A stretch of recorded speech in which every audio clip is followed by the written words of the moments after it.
Підтримайте наш канал на канапі. Підпишіться. Григорій Квітка Основ'яненко. Щира любов. Що то є любов? Багато про неї і пишуть у книжках, і розказують, та бачиться мені, що усе щось не так. Потурати хлопцям, молодим парубкам, що вони розказують, і про яку вони любов кажуть. Потурати в даному випадку не вірити, не зважати. От так, аби б тільки. Поговорив з дівчиною, вже й каже, що полюбив, а частісінько не зна, яке у дівчини серце, яка душа, а того не зна, що без цього не можна нікого любити. Коли б же то поговорив, так би ще туди-сюди, а то тільки побачив, що на ній скиндячки красивенькі. Це стрічки, якими пов'язують голову. Запасочка шовкова і сама вся чепурненька, що пригляділася із усіх. От вже, каже, і полюбив, і вбивається за нею. А як ще в неї на шиї намиста разків 10, та хрестів 3-4, та тут вже зовсім вмира. На другий день побачив не то красивішу, а тільки іншу, вже оп'ять всю любить, а про вчорашню й не згадує. Чи все ж любов? Інший так нігде правди діти, так і прямо скажу. І інша, слухаючи, що у вічі його або її похваляють, яка гарна дівчина, яка моторна, чепурна, або який красивий парень, який штепний, бойкий.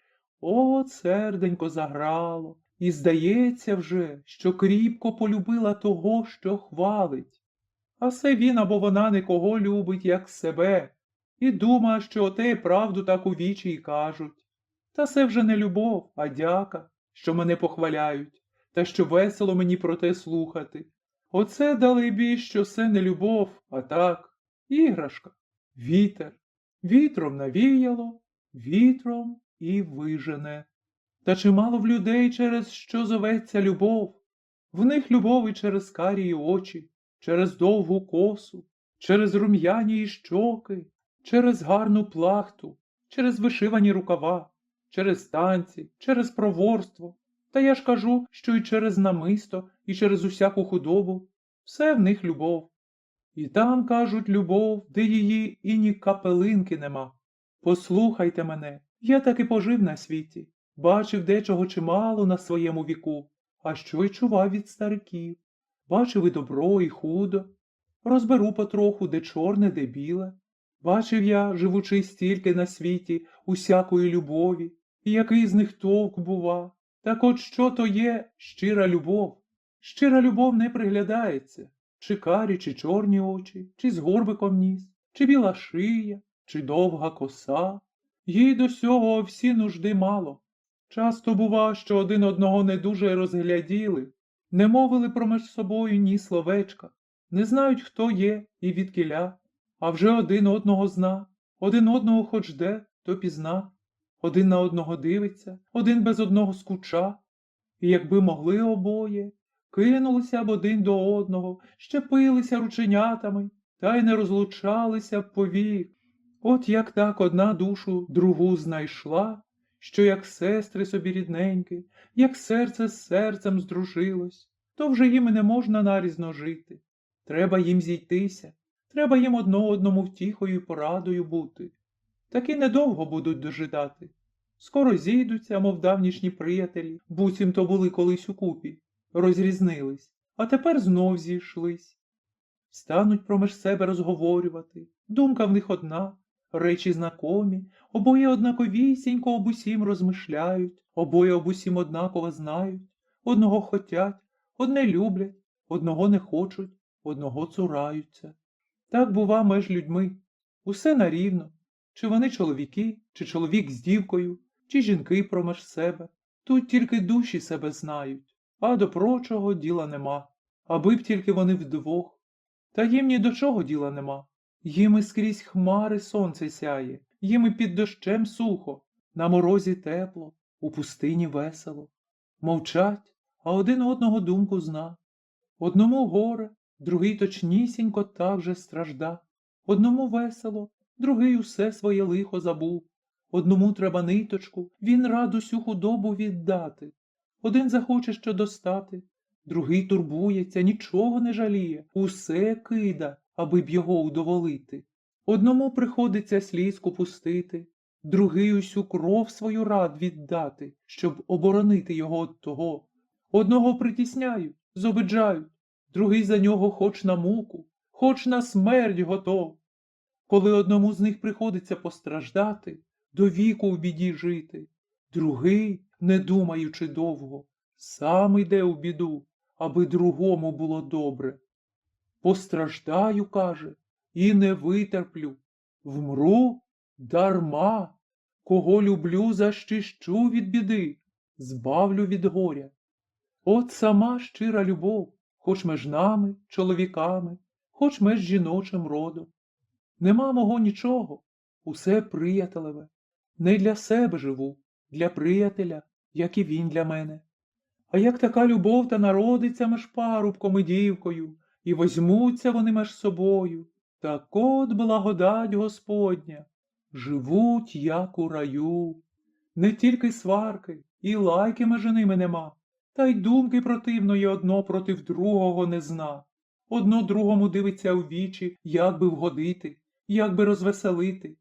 Коли ж, полюбившись меж собою, парень з дівкою, та бачать, що їм зовсім не можна побратись, а хоч поберуться, так друге через нього буде страждати, біду терпіти. Так він лучче на усяке горе сам піде, сам повік щастя не знатиме, зайде далеко від другого, щоб про нього й не чути було, аби в його другові не було лиха, аби від нього відвернути біду. Та ви вже, знаю, скажете: так, Грицьку, все меж чоловіками так, а меж парними дівкою зовсім не так. Їм, аби б тільки вкупі жити, то вони не думають ні об якій біді, на все підуть, аби б їм не розлучатись, хоч повік горе терпіти, аби б укупі.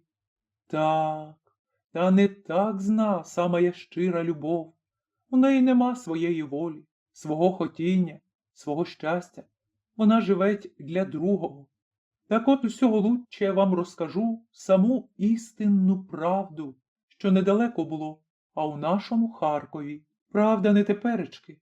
Не знаю, чи водиться де тепер щира любов, а в старовину се діялось.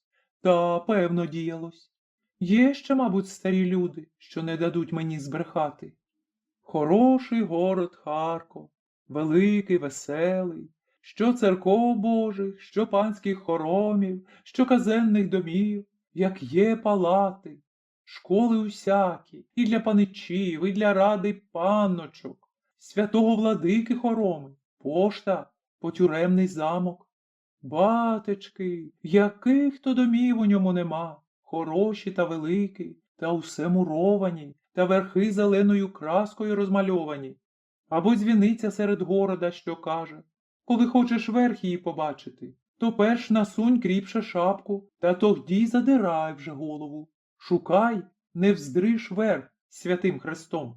Та й то гляди, що хоч шапка й не злетить, так сам поточишся через спину. Така то висока дзвіниця наша. А скільки ж у Харкові вулиць, так, батечку мій, довгі та прямі, та є й мощені. Хоч у саму велику грязь не страшно, не зав'язнеш, хоч які поганенькі волики будуть. Так от такий то наш город. Я ж кажу, що якби устав хто-небудь з дідів наших, що годів 70 як упокоївся, то й не пізнав би, що воно є таке, не розібрав би, де город самий, а де слободи, що геть за городом були, якось Митрівка, Гончарівка, Панасівка і усякі прочі. При ньому ото тільки города було, де собор, а проти собору жив пан полковник, де тепер суди та палати. Лавок чи було з десяток дерев'яних, так і добре, а що найлучший купець був – Моренко. І чого то у лавці у нього не було. Був товар усякий купецький, що й для панів, і їх жінок. Було дечого й для простого народу. На усю губу був купець.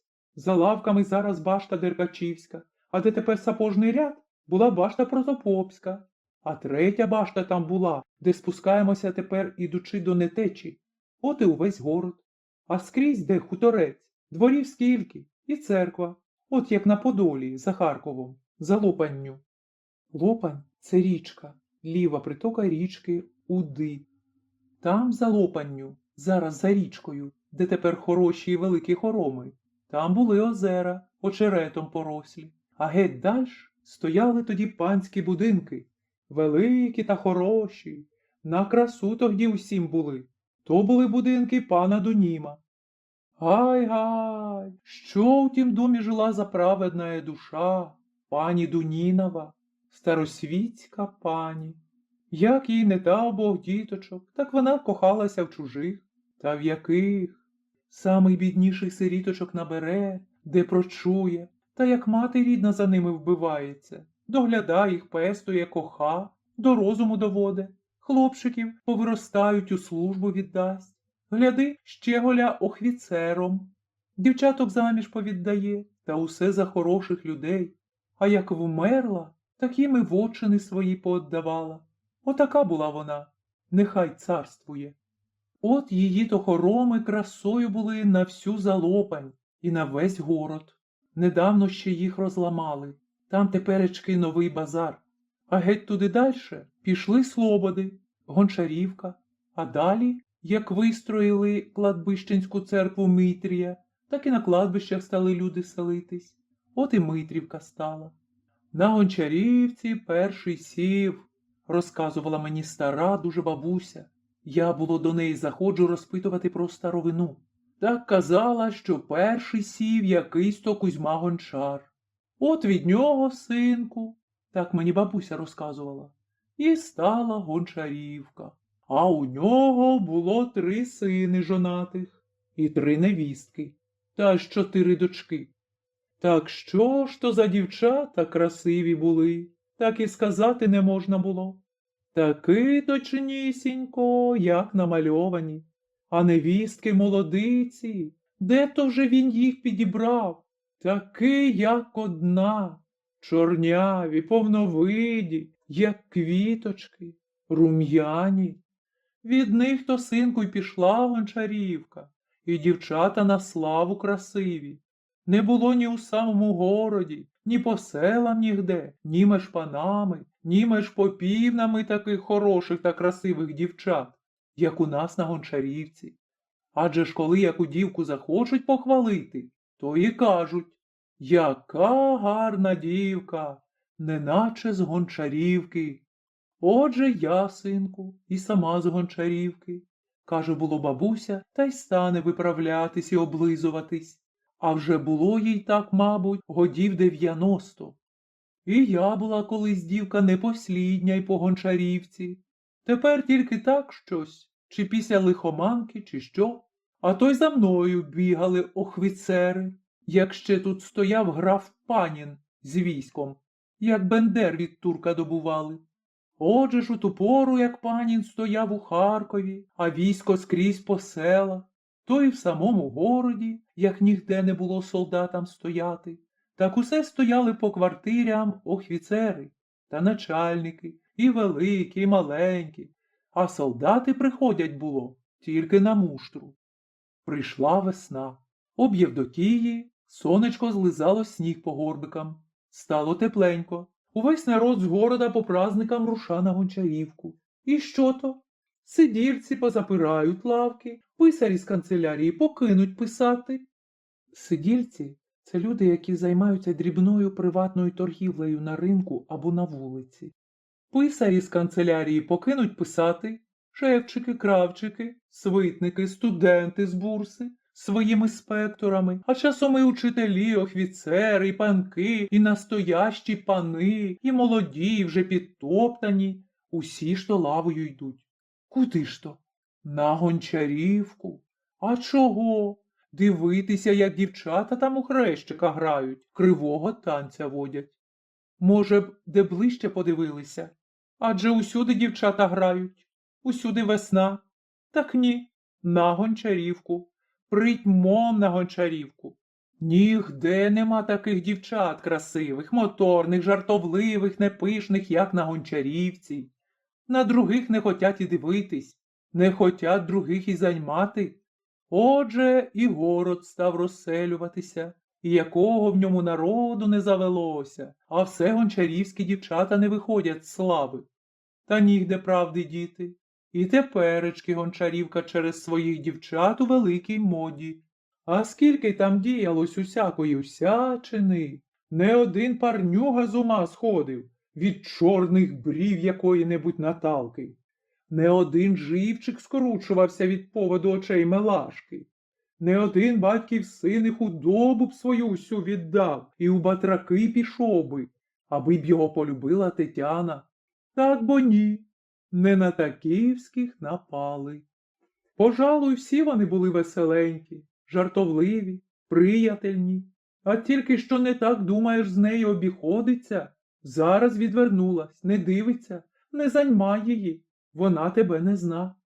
Через вінець, каже, я твоя, а коли не так, то цур тобі. Я зріс у Харкові, був молод, так як мені, не знати гончарівки. Ну, те будемо своє розказувати. Хороші зірочки на небі, та вечірня зірочка красивіша над усім. Поки вона сяє, на неї на одну тільки дивишся, а до других діла нема.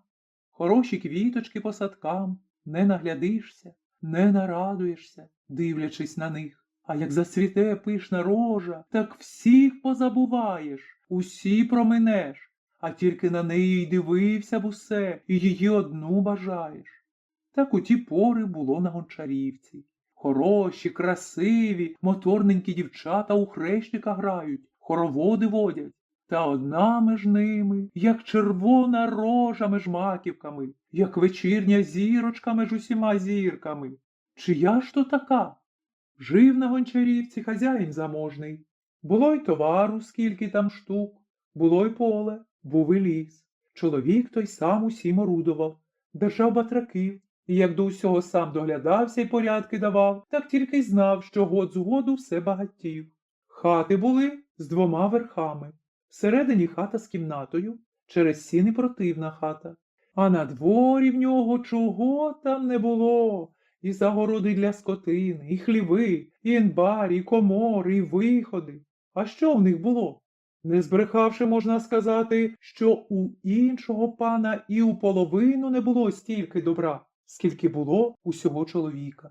Війдіте ж у його хату, так там то хороше та прехороше було. На покоті по усім стінам усе святії образи. Там усе хорошої роботи, все борисівських іконописців, великі й средственні. Усі образи позаквітчовані були всякими квітками. Коли у літочку, то справжніми, а на зиму то робленими з шпалерів. А перед образами висіли на шовковинках голуби, зроблені теж з шпалерів. Та що то за прискусно були зроблені, таки настояще, як живі. Хто ж то їх зробив? Все ж пак не хто, як Галочка, дочка хазяйська. Що то за дівка була, чого то вона не вміла, чи шити всяке діло, чи що вишивати, чи яке-небудь діло зробити. Все знала. І вже якщо зробить, так неначе золотими руками воно зроблено. Олексій Таранець, на лихо собі, поховав свою жінку ще з молоду, і як у нього зосталася одним одна донечка-сиріточка, Галочка, так він, жалкуючи свого дитяти, ні за що не схотів узяти другу жінку, бо яка б вона добра не була, а все буде не рідна мати, а мачуха. Не буде від неї сироті добра, та ще й за своїх дітей, хоч як хоч, а сироту не хотячи, зобидить. Як же Галочка була тоді по 9-му годочку, і видно вже було, що дитина буде добрая, то він і придумав її віддати в научення до черниць у Хорошевський монастир. Хорошівський Вознесенський монастир, православний жіночий монастир 2-го класу Харківської області, що був поблизу села Хорошеве, заснований у 1664 році на місці давнього городища, відомого ще в 12 столітті. В 1744 році монастир згорів, але потім його було відновлено. Там-то вона і була до взросту, і навчилась там усьому доброму, то таки, що знала все робити по дівоцтву, та вивчилася хороше Богу молитись, страхом у церкві стояти, подавати на бідність, батька шанувати, стариків почитувати і зо усяким звичайною бути, і кому який одвід дати. Якби її воля привчилася би письма, так тоді бо незвичайно було, щоб дівка та вміла читати. Тоді й сама найлучша і багатіша паночка не вчилась і не вміла читати, бо їм цього не треба було. Той Олексій, віддавши Галочку до черниць, просив її, щоб письма не показували, а замість того, щоб навчили, що треба дівці знати. Каже було, не дівоче діло грамоту знати, є їм друга робота, аби богобоязлива була, а то я їй прочитаю з писання. Бо Олексій знав письма. Так тільки через те Галочка й не вчилася читати. Одначе таки, хоч крадькома, то у молодих послушниць питавшись, то сама прислухаючись, перейняла дещо і зуміла деяке слово легенько по складам зложити. І по верхам скаже, кріпко розумна була, що не вздрить, усе переніме, і кожного, хто у неї спитається, навчить і розкаже. На річах була собі смирненька, не дуже було вихопиться словом. Коли що скаже, то усе до діла, усе розумно та з порядком. Олексій, батько її, так той кріпко письменний був. Задяка хоч де так справиться. Четь Мінею мав свою і усе. Мінея – церковна книга з текстами церковних відправ на кожний день місяця. Було читає її, та й любив, закликавши дяка, говорити з ним з писання. Та як більш читав, ніж пан дяк, той більше знав, чим він. Через це часто, як зійдуться, та говоривши багато, частісінько й заспорять, і довго собі спорять. Той туди гне, а сей сюди. Отже Галочка було, прислухаючись, до чого діло йде, і розводить їх, і скаже так по самій правді, не тягнувши руки за батьком. Хоч той було часто й розсердиться, що не по його дочка говорить, а після розума та й скаже: «Правда твоя, Галочко, що то, якби хлопцем була? Я б тебе дяком настановив». «Не мудрость требується у дяківстві», каже було кахикаючи пан дяк, «но паче потребна сладко-гласная гортань і кріпкоє знаніє устава. Та вже б справились за вас», каже було Олексій та й попочує дяка, то той і присмірніша. Не нарадується було духу Олексія, як узяв свою Галочку з монастиря, дивлячись на її розум, що усякому ділу навчилась і добре господарювала у нього в дому. Частісінько дякував собі, що не оженився удруге. Не було б такого порядку в господарстві. А може б, мачуха, яка б ще придалась, загризла бідну Галочку, мою Галочку, втіху мою, радість мою і щастя. Душі не чув Олексій, так любив свою донечку, і об усім для неї вбивався. Хоч вона нічого й не бажала для себе, так батько їй усе поставляв. Кожнісінький раз, що продасть хуру, що уторгує чим, зараз їй накупить гостинці, чого тільки здумати можна, що тільки є на світі лучшого. Що то були у неї за плахти, запаски і усяка одежа. Багато було такого, що з самого Шльонська привезено. Шльонськ – це місто в південній Польщі. Намиста з червонцями, хрестів усяких, дукатів, єднусів золотих, тобто дукачів, срібних монет, бурштинів разками, та чого в неї не було. Сорочечки, хоч і сама тонесенько пряла, а і у буден другої не брала, як з іванівського полотна. А на голові, замість стрічок або лент, що у Бога день золота сітка пов'язана. Так їй батько приказував, щоб щодня обиралася.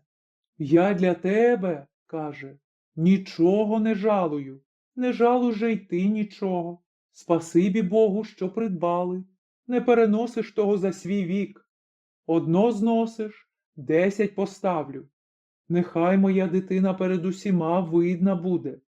Чи 3, чи 4 скрині превеличенних, усе на колесах, повнісінькі були усякого добра, опріч подушок та постелі, що лежало у коморі, дожидаючи свого часу.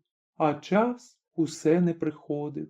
Що то перебувало і старостів по закону, і так людей з річами, щоб то висватати Галочку. Щодня було плавом пливуть. Гончарівські парубки, бачачи рази 10 разів, що не теє, перестали й думати об Галочці. Та пробували городянські й хуторянські, із яких то сіл не було, з усіх місць, та аж із Водолаги, селище міського типу в Харківській області. Аж туди чутка про Галочку прийшла. Відусіль засилали старостів. А які люди були хороші. Вже не будемо казати про свитників, ні про шевців. Тим було Галочка тільки всміхнеться та губонькою підморгне. То тільки почухають у потилиці, та й підуть, не оглядаючись. Така честь була і хліборобам, хоч би й один син у батька був. Не дуже вона на це дивилася. Сікалися міщани й купці, залицялися й поповичі, так і попадею не хотіла бути. Та що то, наїжджали й такі, що опріч усього і усякого добра мали свої виннички і горілку добре збували. Так і тим Галочка було подякує за їх працю, та й скаже любезненько: що ж мені, люди чесні, робити, коли ваші женихи мені не по натурі? Батько тільки було й зна, що зустріча та проводжа людей, і від нього був усім один одвід. Як дочка захоче. Я не приневолюю її ні за кого. Положився на неї, бо й справді так було. Він їй сказав ще попереду: за кого, доню, пожалаєш, той мій зять буде, хоч за самого біднішого, аби тобі, люб'язний, хвалити Бога, худоби і усякого добра буде у тебе стільки, що й на 10 віків буде, аби жилось. Вибирай сама, хто тобі по серцю, і скажи мені, чи прийдеться тебе на сторону віддати, чи уприйми кого узяти. Мені все однаковісінько, я усюди за тобою піду. Отим-то Галочка й не йшла ні за кого, що ще не трапився їй ніхто з парубків, що по серцю був. Дожидала свого, а дожидаючи, не дуже журилася, бо знала, що сяк так, а буде такий, що вона його пособере. А тим часом гуляла з подружками, як птичка у аері. Була веселенька, як день у маї місяці, жартовлива, як вітерець у садку меж квіточками, приязніша до усякого, як красна весна, звичайна проти усякого, як панянка, а роботяща, як бджілка, і як та робила все медок, так і у Галочки усяка робота була до діла й до добра. Через увесь тиждень по будням ніхто її не побачить нігде і ні з ким, хоч з дівчатами чи з молодицями, усе за роботою та по господарству. Цілий день рук не поклада. Не видно було її ні на вулиці, як звичайно дівчатам збиратися та пісеньок співати, і на вечорниці ніколи не ходила. А от вже на ігрищах, на Купала, весною в хороводі, у Ворона, у Хрещика, тут вона рада була грати з подругами. Бо, каже, се вдень, і при усіх людях. Усі бачать, що я роблю, як граю, і ніхто на мене нічого не вигадає. От за тим же той сходився увесь харківський мир з півдня на Гончарівку, бо тут вже, певно, всяк надіявся її побачити. Опріч же того, нігде було її узріти. І що то збереться народу на Гончарівській вулиці? Молоді паничі, окроме собі кучею, так і ходять. Усе, щоб так стати, що як буде Галочка кривого танця вести, так щоб пройшла мимо їх. Хоч би їм подивитися на Галочку. І то з них. Купці позабували свої лавки, і замість того, щоб розчитувати, які, на чим і скільки баришів узяти, знай дивляться на Галочку і розчитують, як би так, щоб вона любенько та веселенько глянула. А там приказні чиновники, писарі приказу, що охочі самі грошики лупити, а тутечки вони б що-небудь дали, щоб хоч би постояти біля Галочки. А вже про шевчиків, про кравчиків і про усяке парубоцтво вже й казати нічого. Стоять подаль та тільки облизуються. Та не то що, і ритористи, і хвильозохви гурбою пришвандюють своїм спекторами. Філософ – це учень передостаннього класу духовної семінарії, що ходять вже у довгополих халатах і вже з заплетеною косою, що стоїть та тільки плямка, поглядаючи на таку дівку, як є Галочка. О, що б то робив? І хочеться то йому й зачепити її, та й не сміє й соромитись, та й навчить другого край себе і скаже: Доміне Кутієвський, Як буде Галочка бігти мимо мене, то ви пхніть мене на неї, буцім я нехотя її заняв. Так що ж бо? Доміне Кутієвський пхне, доміне Пузановський поточиться, зачепить Галочку, а та швиденько отскочить, як муха відлетить, то доміне плюхентус у грязентус і закаля свою пікентус. Себто по-латинському, як вони, морочачи людей, говорять. Не поженихався ні трохи, а сміху з себе наробив. А що б вас з школярами? Вони нічого до пуття не доведуть. Та коли правду сказати, так скільки там не було усякого народу, так ніхто ж не поживився нічим від Галочки. Хоч би хто з купців, з міщан, з усяких паничів, та хоч би й самих охвицерів, що й самі по собі бойкі. Ти йому слово, а він тобі 10 відріже. Ще тільки що вийде Галочка з свого двора, озирнула очицями усіх, що зібралися тут. Вже вона й зна, як мимо їх пробігти, щоби подивитися на неї, кому не досталося. Тільки добіга до якої кучі, де вже зна, що на неї пильніш усіх дивляться.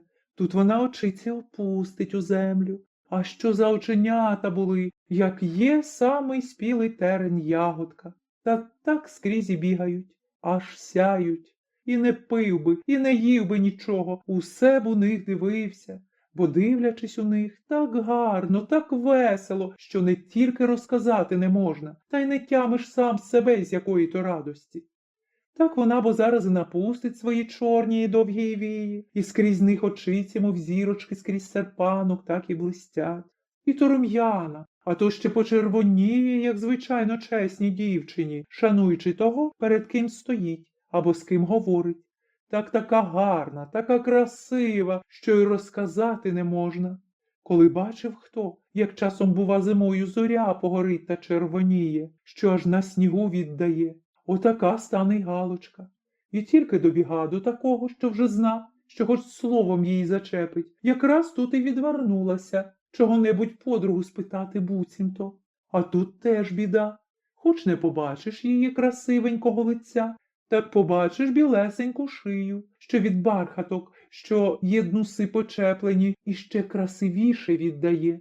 Так би й кинувся цілувати таку чепурну шийку. Зачепиш її хто словом, спитай об чим-небудь. Зараз зирк з-під своїх війок. Вже й догадалася, з якою думкою питають її. Вже такий одвід дасть.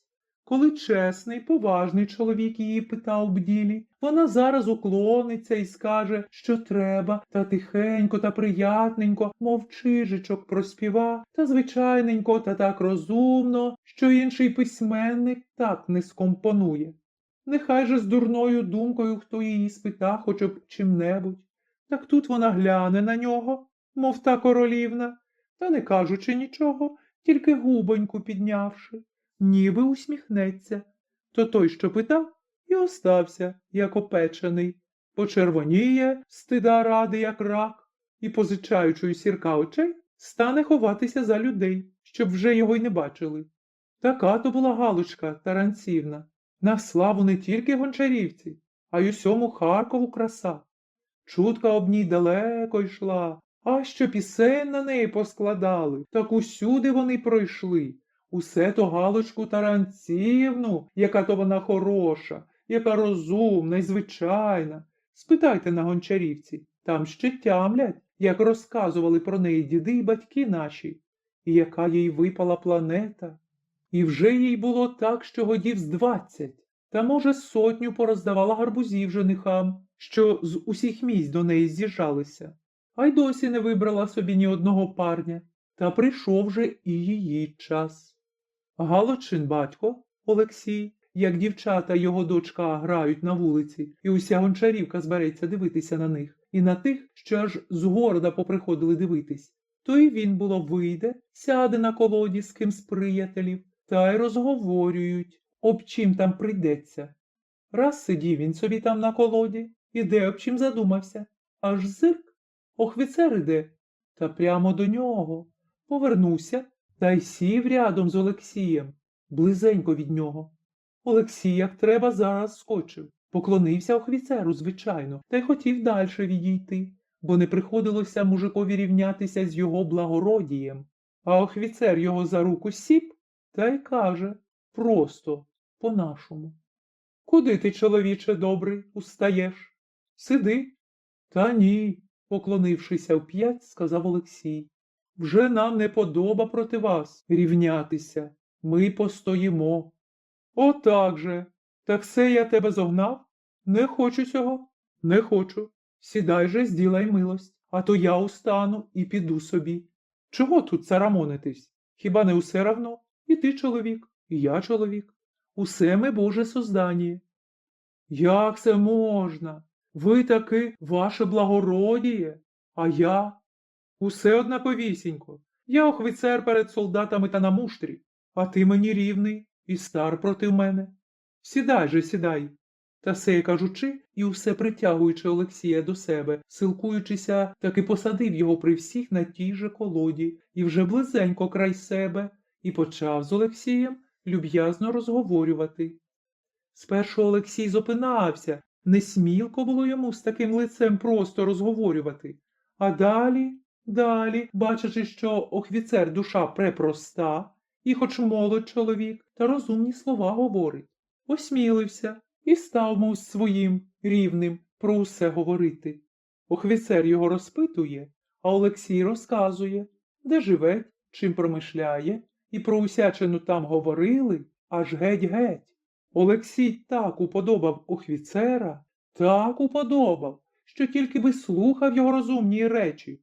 А як офіцер устав, щоб іти додому, бо народ почав розходитись, то Олексій аж не стерпів та й сказав: «Будьте ласкаві, ваше благородіє, приходьте сюди і у ту неділю. Я щось вас дуже полюбив і усе б вас слухав. Пожалуйте, приходьте». «Прийду, добрий чоловіче, непримінно прийду. Бач, увесь город сходиться дивитися на вашу галочку, так і я туди ж йду, хоч ще й не розглядів вашої галочки, як треба». Олексій усміхнувся і не каже, що то є галочка. А офіцер, отходячи, ще сказав: «Будь же, чоловіче, на сім же місці і на сій колоді сиди, щоб я тебе зараз знайшов. Мені з тобою весело було. Прощай же». «Ідіть здорові, ваше благородіє», поклонившися, Олексій сказав, і довго ще, дивлячись за офіцером, усе думав, що то за розумна дитина, молод чоловік, та який приятний. Я б з ним повік жив. І з тим пішов додому. Незабаром прийшла й Галочка, та чи роздяглася, чи ні, чи поприбирала в своє все, чи ні, а вже й питається: «Що то за пан з вами, паноче, сидів?» «То такий пан, доню, що благодать Господня. Я й не бачив нікого простішого, як він. Не гордий, так і сам своїми руками узяв та й посадив мене край себе. Та що за преумні розговори говорив? Повік того не забуду. Обіщався і в ту неділю вийти до мене. Каже, що йому зо мною буцімто весело було». Здається так, що Галочка, почувши, що сей офіцер у ту неділю вийде, неначе трошечки почервоніла, так, на 1 годиночку, а далі й каже: «Мабуть, що дещо розумне говорив, бо на нас і не дивився. І хоч я двічі проводила дівчату кривого танця край самих вас, та він і не зирнув ні разу. Йому не до вас було. Він мені у ту пору розказував, що, каже, не сонечко ходить, а земля кругом його обіходить». «Бач що?» – сказала Галочка, дивуючись. Чи тільки він премудрості й розказував? Коли б ти послухала його?» Галочка, хто її зна, чи вона отомилася, граючи з дівчатами, чи що? А щось не така веселенька була увесь вечір, як завсегда. Усе більш мовчала, а як лягла собі спати, то здихнула і подумала собі: чому все пани красивіші від простого народу? Як це було коло теплого Олексія, тобто коло 30 березня, бо це свято не змінюється. Так уранці дуже гарно на дворі було. Сонечко сяло, зогрівало увесь мир, берези починали розпукуватися, травонька зеленіла, і вже й проліски у саду Олексієвому процвітали. Так було хороше та хороше, що аж дух радувався. Галочка устала веселенька, рум'яная, красивіша й вона здавалася. Упоравши, що треба було, сідаючи за роботу, перелічила, скільки день зосталося до тієї неділі. Мабуть, за тим, чи спіє докончити свою роботу. Одначе лічивши, як сказала, суботонька, а там і неді, та оп'ять щось то зарум'янилась трошки, та ніби усміхнулася, махнула ручечкою і сіла швидше за роботу. Таточку, голубчику, сказала Галочка, як увійшов батько, управивши батраків. Все мені навдивовижу. Як таки можна, щоб сонечко стояло, а щоб земля ходила? Все, мабуть, панські вигадки. Ні, доню, зовсім не вигадки, воно так і є. От як мені вчора охвіцер розказував. Тут Галочці щось веселенько стало на серденьку.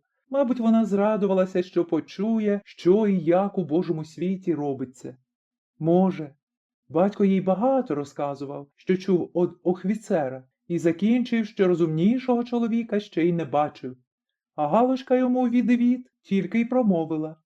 Еге, а то все слухала пильно і усяке слово запримітила і жалкувала, що нікому їй розказати того усього, що охвіцер сказав батькові. У середу Галочка здихнула та й подумала. Як то ся неділя довго йде, скільки вже днів, а ще й досі середа. До неділі ще і вп'ять вона закраснілася. У суботу увійшов Олексій у хату швиденько та й каже. Знаєш, Галю, що я надумав? Охвіцер зовсім не пишний і овсі не гордий. Закличу його до нас пополуднувати завтра. Галочка так і сторопіла. Дума і не зна, що сказати. Батько вп'ять її спитав. Чи добре так, чи як думаєш? То воно б то, пожалуй, добре, ледве промовила Галочка. Та глядіть тільки те, чи піде ж він до нас, до простих мужиків. О, я знаю, що піде, сказав Олексій. Коли посадив мене край себе і казав, що ми перед Богом усі рівні, так таки вже не отцурається від хліба солі. Так і що ж? Зберімося, налагодьмося, а не прийде, як хоче. А що ж ми йому налагодимо? У нас панського нічого нема, та й не знаємо, що для панів треба. Дурна ти, душко, не все однакому хліб сіль Бог дав, що пану, що усякому чоловікові. Чого тут? Що є, то й подамо. Ми не пани, і він зна, що в нас панського нічого нема. Та й обтім не турбуйся, я постачу все. Ти йди собі на вулицю грати, а я покличу до маху. Та була у пана наймичкою, та зна, де, що, як зварити. А ти не турбуйся ні об чим. Як же таки Галочці, будучи хазяйці, та не турбуватись? Роботу свою заховала, кажучи, вже тепер ні к чому починати квітки вишивати. Вже суботонька. Я лучше нароблю квітків з шпалер та заквітчаю святі образи. Вони голуби вже старенькі, треба новеньких зробити. Та й піч, бач, як поколупалась. От і покликала зараз наймичку і звеліла усю ту глину на печі, що поколупалася, стерти та новою позамазувати скрізь, бо піч була з зелених водолазьких кахлів та на спаях червоною глиною позамазувано. Та так хороше було, що не то що. Наймичка піч пора, батрак долівку землею рівня, де повибивалося, а Галочка в'яже квіточки. Та які вміла, які знала, самих гарних наробила, і голубів новеньких попривішувала, а сама все турбується думкою. Коли б же гарної рибки придбати? Хто то в них буде купувати? Що то, якби мені воля? Я сама пішла б на місто та й купила б, якої сама знала, щоб не стидно було. От у неділю, чи пообідала мерщій, чи ні, зараз Галочка підмила велику хату, повісила на кілочок чистий рушник, довгий та придовгий, та мудро усякими квітами вишитий. Накурила ладаном кріпко і заперла хату, щоб не видихалося, поки у кімнаті стала обиратися. І що то вирядилася? Хороше та прихороше, доброго нічого не брала, так лучше від простенького. Та як же то на ній усе чепурненько, любенько, штепненько, як на картинці. Чи пора, чи не пора збиратись? Вже вона й вибігла, біжить вулицею і землі не доторкається. А на душі так їй чогось то весело, так весело. Добігла, і дівчат нема нікогісінько. Зирк, і на колоді не сидить. Батько ще не вийшов, а вже з десяток халавурів вже і швандяють по вулиці, дожидають збору дівчат. Халавур – це вітрогон, тобто легковажний, нерозсудливий хлопець, чоловік, жевжик. Що тут Галочці робити? Де їй дітися? А що за преліниві дівчата? Дума собі, надувши губенята з серця та мотаючи рушником, що узяла підперезатись. Чи вони сплять, чи що? Але й досі не виходять. А там, гляди, й вечір, а там і піст скінчається. Коли ж ми награємось? Побіжу їх збирати мерщій. Кинулась у першу хату. Там ще обідають. Сердиться наша Галочка, виговорює, поспіша викликати подруг, бо вже, каже, не рано, вже над заходи сонечко, скоро вечір. Кидається по хатам по другим, там ще й не думали збиратися, тільки вбираються. Отаманує наша Галочка над дівчатами, виганяє на панщину, а дівчата регочуться. Що це, кажуть, сталося з Галочкою? То ми, було, зберемося усі та дожидаємо, поки то вона вийде, а тепер поперед усіх поспіша. Ще тільки півдня, а вона вже каже вечір хутко. О, бодай тебе! Сяк так стягнулися. Попереду було, усе починають вороном, а тоді вже з піснями підуть. Так тепер Галочка каже: ні, давайте в Кострубонька. Це така весняна танкова гра дівчат. Коструб називається. Ми розберемо її думку. У Кострубонька як грати, так треба пісню голосно викликати. А далі, як вмре Кострубонько, так треба у долошки плескати. От луна від пісень та від лясків піде, от швидше й вийде, батенько. Мені до других діла нема, так думала Галочка. От і почали у Кострубонька. Пішла луна скрізь, посипався народ з усіх місць. Бачить Галочка, граючи у жони, що вже й батько її вийшов і сів на колоді. Як зирк, аж розсердилася. Чого той ти міш та сів біля мого панотця? Чи він же вміє з ним говорити? Аж ось Галочка понурила очисі у землю та вийшла з кругу, щоб, знаєте, підтягнути рушничок. Чи ослаб, чи що, а сама збоку все дивиться, куди офіцер іде. А він усе йде та до колоди. От і Олексій, і Тиміш устали, кланяються. Отже, Тиміш і відійшов, спасибі йому. Отже, й посідали офіцер з Олексієм. От Галочці веселіш стало, що батькові не буде смутно. Є з ким розмовляти, є від кого розумних речей послухати. От як повеселішала, зараз і закомандувала. Ану те в хрещика. Та тривай, бо, Галочко, закричали їй дівчата. Ще в жони не зограли, а вона вже в хрещика. Жона – це народна хороводна весняна гра. Отаман Галочка не слухай їх, розірвала круг, попарувала усіх, настановила гробів, полетіли дівчата, мов пташечки.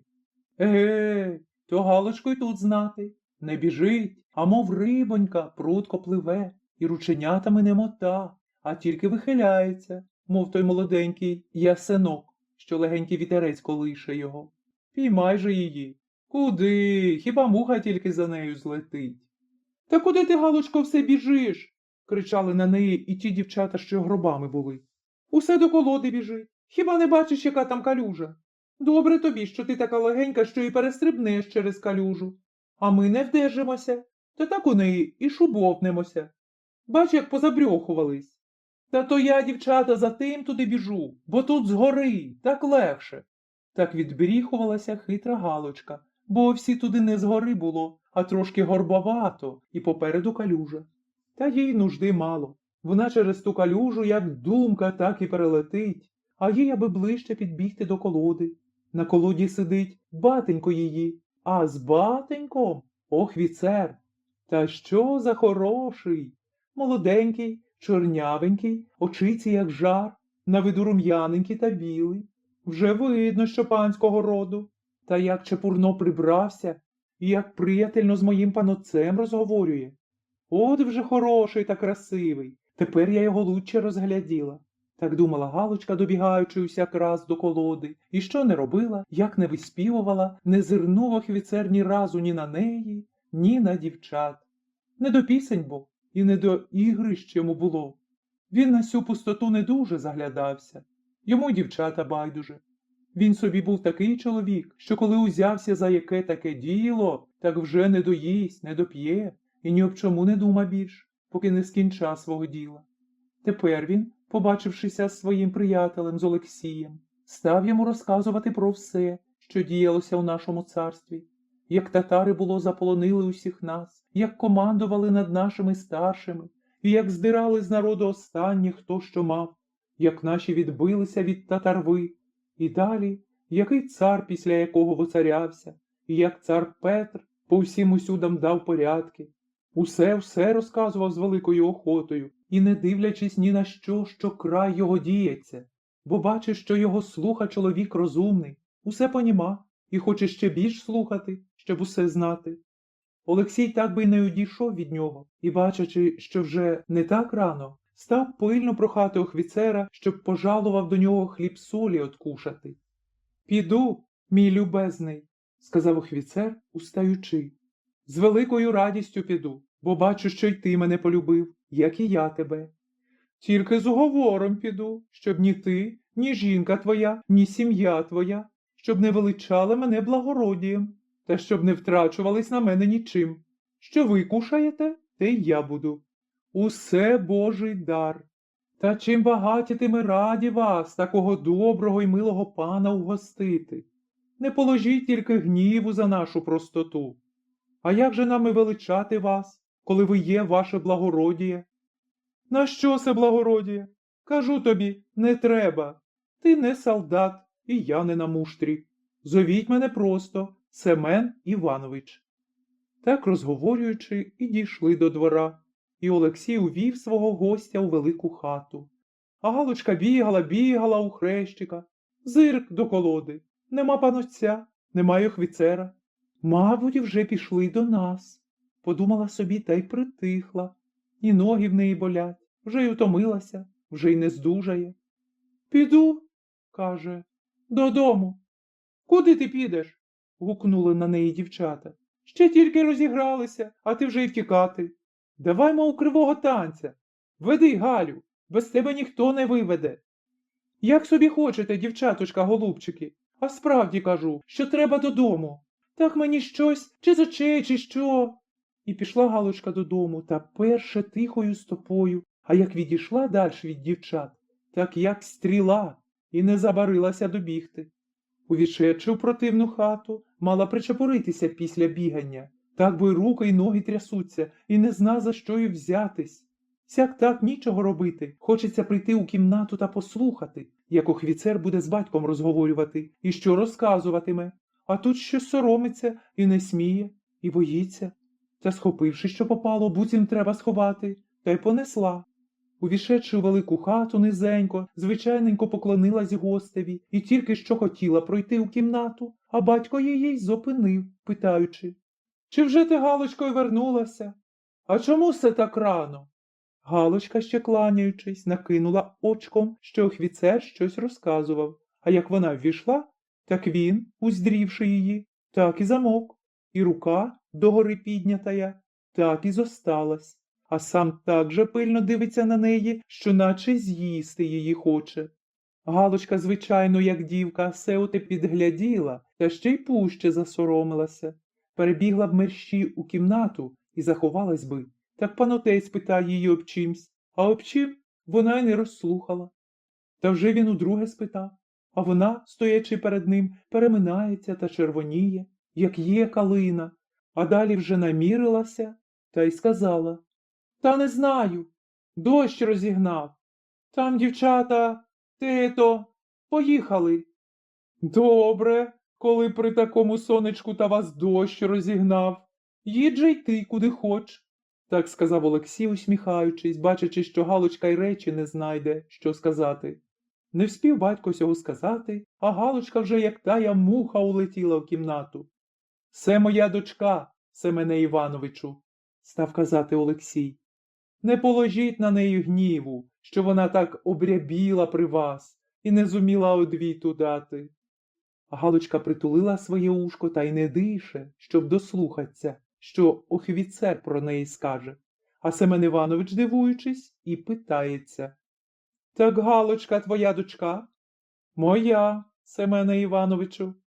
«Ну, тепер бачу, що тебе Господь благословив дитятею. Я чув про неї багато чого хорошого. Її кріпко усюди похваляють. Бачив разів зо два на ігрищах. Красива показалась мені. А тепер, як побачив ближче, так вона міри нема, яка красива. А що найбільш у неї очі. По очам, Олексію, можна знати, яка у чоловіка душа. Істинно ти щасливий, батько, маючи таку дочку добру, розумну та ще й красиву. Я зроду не бачив такої красивої. Яково то було галочці, сеє усе слухаючи. Се, Семене Івановичу, що ви мене по ласі своїй полюбили, сказав Олексій, так вже й дочку вихваляєте. Ні, Олексію, істинно так. І п'ять таки скажу, що ти щасливий, батько. Тут Олексій став кликати дочку. Та куди ж? Як їй було вийти? Не 100 раз вона чула, як їй у вічі казали, що вона дуже красива. Так то їй і дарма було. А тепер де б вона ділася, чуючи, що офіцер її похваля. А тут батько кличе. Треба його послухати, вийти. А як вийти? Як глянути на офіцера, коли він по очам усю душу зна, скрізь землю пішла б. Як не виходить Галочка, а Олексій не любив, що його не слухали. Пішов сам за нею і став її уговорювати, щоб не соромилась та вийшла, бо треба полуднувати лагодити. Добре ж, таточку, вийду, тільки нехай офіцер нічого мене не пита, поки я не роздивлюся. Олексій увійшов до офіцера, моргнув йому, усміхнулися обидва і стали своє розговорювати. Збиралася Галочка, і як увійшла, забувшись, вп'ять поклонилась. І Семен Іванович вже і не займав її, а тільки як куди йде через хату або прибира що, то очей з неї не спустить. І що розказував Олексієві, забуде, замовчить, а коли Олексій що розказує, то він і не чує нічого. Огляділась трошки й Галочка, мотаючись тут перед ними, їй вже не так млосно. Прибира та прислухаючись до офіцерових річей, і стане, і дослуха все. Вже й так, як він не бачить її, вона розгляда його. Як же на ту пору гляне він на неї, так де б вона ділася? Все й не раз так лучалося, а усе їй на нього хочеться дивитись, а йому на неї. Серце серцю стало вже вість подавати. Подали страву, стали вже полуднувати. Галочка порається і присяде, й слуха, що вони з писання розговорюють. Якось то Семен Іванович осмілився та об чим то й спитав Галочку. Господи, трохи ложки не впустила, і не стямилася, де вона сидить. А далі нічого робити, одвід дала, та по-друге, втретє. Вже Галочка огляділася, вже сміливо говорить, і бачиш, що офіцер чесна й добра душа, і що у нього на думці нічого нема поганого, стала смілива. Після полудня, упоравшись зовсім, сіла біля свого панотця і стала слухати, об чим офіцер розказує. А він про все розказує, чого Олексій не знав, як у світі поводиться, де які землі є, і що для чого на світі є. Об усім говорив і усе знав, бо кріпко розумний був. Олексій знає його розпитує то про се, то про те, вже й Галочка осмілилась, і сама де об чим розпитує, і вже перестала його величати ваше благородіє, а вже зоветься, як він звелів, Семен Іванович. Отак розговорюючи, просиділи й довгенько. Ще б не пустили свого Семена Івановича. Так одне те, що не рано, а друге, що дуже далеко йому йти, аж у город, через садки, степком і через гребельки. Тоді так було, де города, де Гончарівка, кріпко далеко. Олексій, попрощавшись з Семеном Івановичем, проводив його аж геть, а Галочка, як сіла кінці стола, як підперла свою головку білою ручечкою, як задумалася. Чи чуєш, Галочко? Крикнув панотець. Ох! Та скочила з лавки, та й не зна, що й казати. Що це з тобою сталося, доню? Увійшов я у хату, не чуєш. Тричі кликнув, на силу розчумалася. Ти задрімала, чи що? Так таки, що? Трошки. Утомилась, сердешна. Одно те, що набігалася, а тут поралася. Іди ж лягай спати, Бог з тобою. перехрестив її і пішов. Сиділа ж наша Галочка, сиділа, думала ж вона та думала. А що думала, хто її зна?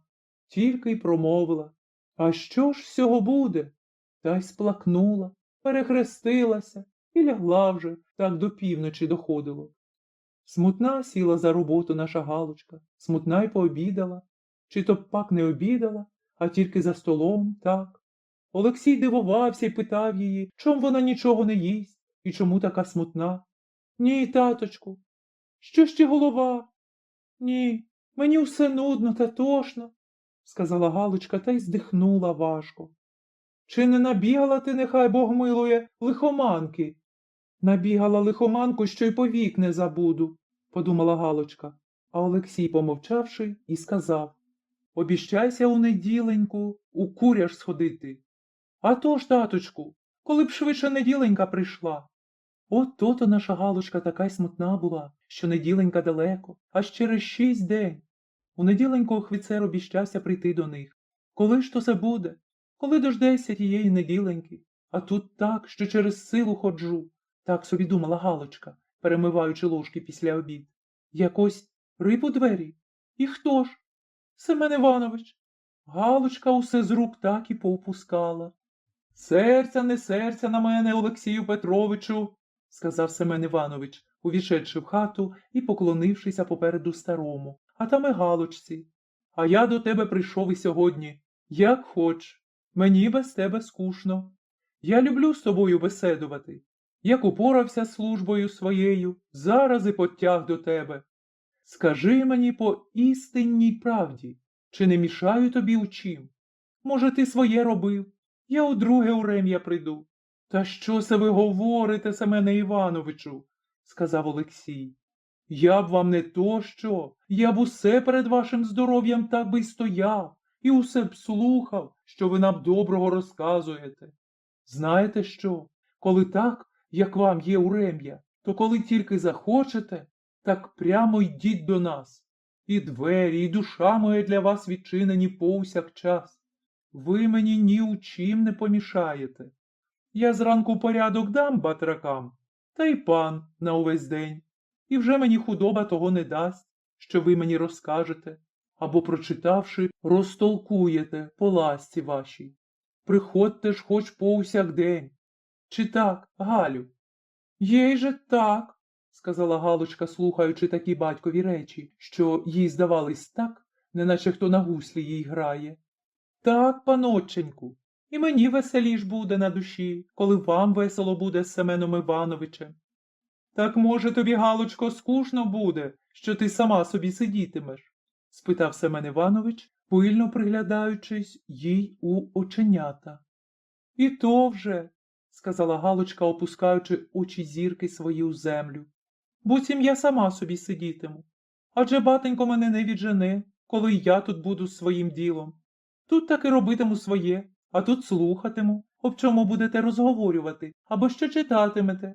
Я хоч і читають, а дещо второпаю. Так і положилися, щоб Семен Іванович, коли тільки захоче, щоби приходив.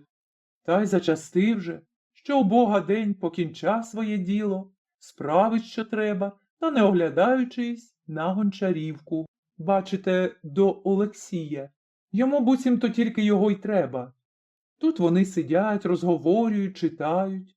Олексій розпитує, як що трудне та непонятне для нього у Мінеї. Семен Іванович товкує та так чисто, що неначе в рот кладе. А Галочка так і слуха, забуде роботу, устромить голку в полотно, та й не виводить її. Ручку опустила, головку підняла, а очиці, як ясочки, так і не сходять з Семена Івановича. Так то щиро слуха. Слуха. Коли б же хто та опісля почав би її розпитувати, що таке розказував Семен Іванович, то коли б тільки по правді, вона би сказала, що хоч і прислухалася до усякого слова, та не второпала нічого, бо все приглядалася, як він гарно говорить, та губоньками, що червоні, як та калина, поворочує. І із-за них та зубоньки мелькають, білесенькі та рівнесенькі, як є один. Які то рум'яні щоки, які узенькі чорні його брови, як на шнурочку. А очиці які ж то? Він казав, що через очі можна бачити душу в чоловіка. Так і є, що правда. Як зирне на мене, то й я бачу, яка в нього душа добра, який він жалосливий до усіх. Та так мені його жалко стане. Та через те нічого і не розслухала, об чим він розказував. Цього Галочка нікому не говорила, а тільки думала собі, як було проводить Семена Івановича о пізньому вечорі та ляже на своєму ліжку, щоб то спати. Так їй не спиться. Усе те силкується згадати, що читав або розказував Семен Іванович. Так бо не згада нічого. Нехай же завтра не буду на нього дуже пильно приглядатися, а все буду слухати, так скаже було Галочка з вечора. А вдень прийшов Семен Іванович, почав говорити. Забула наша Галочка слухати. Знай, розглядай його й доглядається, чого вчора не добачила. Що он ямочки на щоках його, що так би й дивилася на них. Он рученята невеличкі та біленькі, мов у панночки. Та як заговориться, як обіпреться рукою об голову. Та пальцями перебира своє волосся, чорне, як смоль, та м'якеньке, як шовк. Отак і повсякдень Галочка щонебудь знайде у Семена Івановича, чого перш не розгляділа. То голос приятний, то як задумається чого, а вже щось частенько став задумуватися, так його жалко, усе б на нього й дивився. А як піде по хаті, так що то за стройний у стану, що двома п'ядями можна його обняти, мов переломлений, так і вихиляється. Семен Іванович приносив і свої книжки. Та що то за прирозумні? Про все там писано було. Олексій, бо він один їх і слухав, не нарадується було, і розказував багато дечого розумного, і про себе розказував, що він є поміщик, що у нього вотчина аж біля Прилуків, укупі з братом, більш чим 100 душ. Батька й матері нема, померли. Брат господарює, а він служить у війську. З братом живуть, як закон велить, люб'язно й согласно. Брат йому все вистача, чого тільки треба, і що він сам собі вольний козак. Що каже, хочу, те роблю. Ніхто мене ні у чим не силує і не поборонить ні у чим, бо я сам собі пан над собою. Служу у війську, поки треба. Коли стане замирення, піду в відставку. Та й, уже, тут щось і замовк, та скочив з лавки. Ходив по хаті, усе думав щось собі довгенько, далі схопив шапку і став збиратись додому. А ще то й не пора була. Він було завсігда просиджує до пізнього вечора. А тут ще тільки сонечко геть-геть спустилося. Олексій кинувся, щоб його прохати, щоб ще посидів, бо ще рано. Та ні, притьмом ніколи, діло є. Треба сьогодні зробити то се, то те. І не впросили його, щоб ще посидів.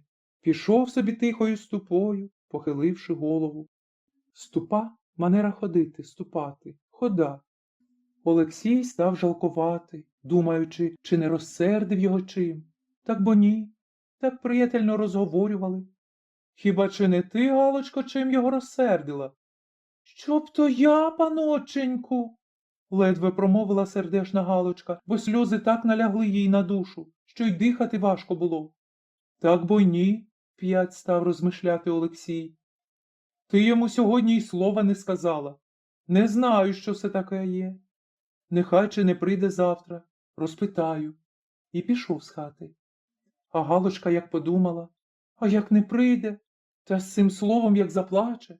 Батечки, як то гірко плакала до самого вечора. А чого і сама не зна. Такі думки постигли її, що й не придума, що їй робити. То дума, може, він занедужав, нікому його доглянути, тяжко йому, може, ще до світу й умре. Та від таких думок аж з ніг звалилася, прилягла на ліжку, слізоньками обливаючись. Коли б можна, побігла, мушкою полетіла б до нього, тільки б глянула на нього, що з ним робиться. Коли нічого, то й мені б полегшало. Коли завтра не побачу його, то, певно, до вечора вмру. Так мені тяжко. Не вмреш, Галочко. Бо ще дуже зарані, як ще й не приходив ніколи так рано, Семен Іванович вже йде. Галочка ще тільки устала, та все пильно на город дивилася, і трошки згодом вздріла його, та аж за ворота вибігла, і як птичка веселенька підплигує, щебече до нього ще здалеку. Чи ви не вмерли, Семене Івановичу? А були ж недужі? Чи чого розсердилися на нас? Що ми вам заподіяли, що ви нас учора так хутко покинули? Нічого, Галочко, нічого. Діло було, більш нічого, казав Семен Іванович веселенький вже, і люб'язно все говорить, і не хмуриться. Увійшедши з Галочкою в хату, зараз і питав: а де ж Олексій? Я вже весь день у вас посиджу. А вже Галочка й облітує по всьому двору, гукаючи: тату, таточку, та йдіть же швидше, вже прийшов, прийшов, їй же до Богу, прийшов. Хто там прийшов? Обізвався Олексій від хліва, що заплітав з батраками. Та він же, паноченьку, він. Він і не вмирав, він і не дуж не був. Йому діло було. Сьогодні увесь денечки буде в нас, казала Галочка, розмотуючи руками, а сама чи договорила, чи ні, та вже біжить мерщій у хату. Та хто? Ще таки гукнув на неї батько. Та Семен Іва! Більше не чути було, що Галочка сказала, бо вже вбігла в хату. Вже й кидається, порається, прибирає, і сама не знає, що воно таке. Небо над нею піднялося, сонечко ніколи так над нею не сяяло. Куди не гляне, все їй весело, усюди гарно, так гарно, що аж сльози її пройняли. Побігла в кімнату, сплакнула трошки з радощів, вмилася, утерлася, прибралася і вибігла до гостя, веселенька, як пташечка. Вп'ять пішло діло якесь першу. Еге, та щось не так вже. Пожалуй, прийде Семен Іванович і веселенький, і розговорливий, і дещо жартовливе скаже й Галочці, та далі чи розказує, чи стане читати, та почне часто поглядати на Галочку, та й змішається зовсім. Як установить на неї свої карії очі, дивиться, забуде, що й говорив, або читати перестане, і буде на неї довго дивитися. І чого то в очах у нього не побачив би. Там була уся його думка, усе, що було у нього на душі, усе можна було бачити. Що таке, ми будемо знати опісля. А Олексій не дуже в його очі заглядав. Він би й не розібрав нічого, хоч би подивився в них. Він було тільки дивується, чого Семен Іванович так задумався, та й собі замовчить, щоб не мішати йому об чим там думати. Одна Галочка трохи чи не знала, що на думці у Семена Івановича, бо як тільки побачить, що він почав на неї дивитися пильно, не так, як завсегда дивиться, вона вже не зирне зараз на нього, а похилить голову та голкою шиє, а тільки по роботі коперса, а що дума собі. Та хоч побожуся вам, що однаковісінька у неї думка була, що у Семена Івановича. Та як пуститься вона у тую думку, як дасть їй волю, так їй хороше, так весело, що вона й не тямить себе, чи вона на землі, чи у раю. Їй здається, що вона, мов пташечка Божа, літа попід небесами і щасливіша від усіх людей. Та тут і гляне, на кого ж їй більше глянути, гляне на Семена Івановича, та якими очицями гляне, що Семен Іванович вдарить себе рукою, затулить очі, припаде на стіл. Довго так полежить, піднявся, видно було, що сльозинка друга в очах його блищить, обтерся, устав, походить по хаті і вп'ять сяде. А Галочки вже давно тут нема, вже давно в кімнаті. Тяжко їй стане, дух захватує, сплакне і поки справиться з думками, що увійде до них. А Олексій, той на все дивився по-своєму. Бачачи було, що Семен Іванович так страждав, прийметься його розпрошувати. Чого ви так собі, Семене Івановичу? Та щось нездорово, скаже було він так, аби б щонебудь сказати. Чи не викушали б, може, Полинькової? Вона кріпко полезна вещь від усього. О, що б тебе, пане Олексію, з твоєю Полиньковою? Ну, так, що прислужився. Від усього, каже, полезна. Ти вже до старості доходиш. Так позабував єси, що то є молодь чоловік. Не тільки твоя Полинькова, та й ніщо в світі не відведе туги від серця. Хіба, ох, тут і своя молодість згадується. Якого то дива не робили зо мною і карії очі, і рум'яні щоки, і біленькі рученята. Годі, не хочу згадувати, тільки жаль бере. Так усе частіш діялося між Галочкою і Семеном Івановичем. Вже й так траплялося, що хоч він і прийде, то такий же то смутний, такий невеселий, що й слова від нього не почуєш. Сидить, мовчить, часом здихне, а на Галочку, не зводячи очей, дивиться. І з тим і піде. Чи не сердиться на нас чого Семен Іванович? Чого він такий чудний став з нами? Як ти думаєш, Галочко? Питав було часом Олексій дочки. Може, одвід повагом дасть дочка, аби б то що-небудь сказати, а сама дуже добре знала, від чого він такий, та так знала, що відгадувала сама собі, який він прийде, чи веселенький, чи ще більш смутненький. По своїй душі відгадувала й об ньому. Щодень Семен Іванович був усе смутніший. Якось і овсі не прийшов. Галочка просумувала і на другий день не дожидала його. Нема й на третій, і на п'ятий нема. Галочка сумує, Галочка плаче, то роздумай скаже. Добре він робить, що покинув до нас ходити. Що з того? Нехай. Він привикне без нас, забуде. Усе йому равно. Однаково ж я швидко вмру. Не можу його забути. Хоч сяк, хоч так. Мені треба вмирати. Нехай він живе, нехай любується в білім світі, нехай і їм світ красується, як найлучшою своєю квіточкою. Коли б тільки провідав, де я лежатиму, та щоб хоч разочок навідався б до мого гробу. Земля б стала мені пером, тісна домовина стала б мені за веселою світлицю, запекшіїся уста мої усміхнулися б до нього, замерші й оченьки мої глянули б, і скрізь насипану землю вздріли б його. Сухая рука моя іще б простяглася до нього. Лучче смерть мені прийняти, лучче моє дівованнячко, і мою молодість, і мою дівочу красу заховати так, як вона є, чим ждати, поки я сохну, щахну, що він і не пожалкує. Смерте, де ти? Пожалкуй батька від діточок, жінку від мужа, не бери їх. Їм хороше на світі жити, не бери їх. Возьми мене нещасну сироту. Мій батько ще не стар, ожениться, дітей Бог дасть.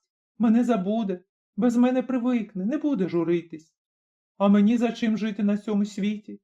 Коли він справді мене любить, як я його, так ще лучче тут мені вмерти, бо що з нашої любові має бути? Смерте, возьми мене, не жалкуй ні моєї краси, ні дівованнячка. Мати сира земле, прийми мене до себе, приголуб мене і не пусти мене на світ, де нема ні щастячка, ні одрадоньки і ніякої втіхи. Так було Галочка повсякдень тужить, і що б робила з нудьги. А Олексій, так той притьмом зажурився, ні з'їсть нічого до порядку, ні роботою не втішається, у хаті скуча, вийде до робітників, усе здається йому, усе не так роблять. Сердиться, грима, часом налають кого дурнісінько, покине все, обрів у хату. У хаті сумує, розгорне книгу і нічого не прочита. Так, сумувавши, у неділю гукнув на Галочку. Давай, дочко, швидше обідати. Мені діло є у городі.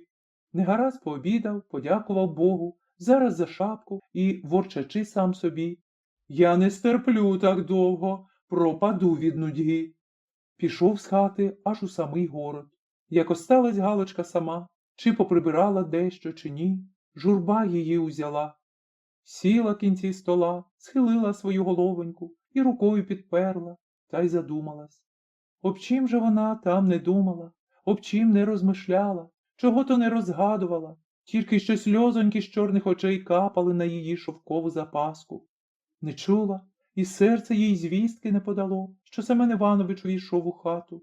Стоїть перед нею, дивиться, вона плаче. Він не стерпів, ухопив її за руку та аж крикнув. Галочко, чого се ти плачеш? Господи, що сталося з Галочкою? Сама себе не тямить, скочила, дивиться, чи се він, чи ні. І раденька б то, і сміється, а слізоньки, мов той дощик, що скрізь сонця йде, та й капотять. На силу схаменулася, на силу в чувство прийшла та розгляділа, хто це є проти неї, і що схопив її руку і пригорнув її до свого серця, що так і чути, як воно кріпко колотиться.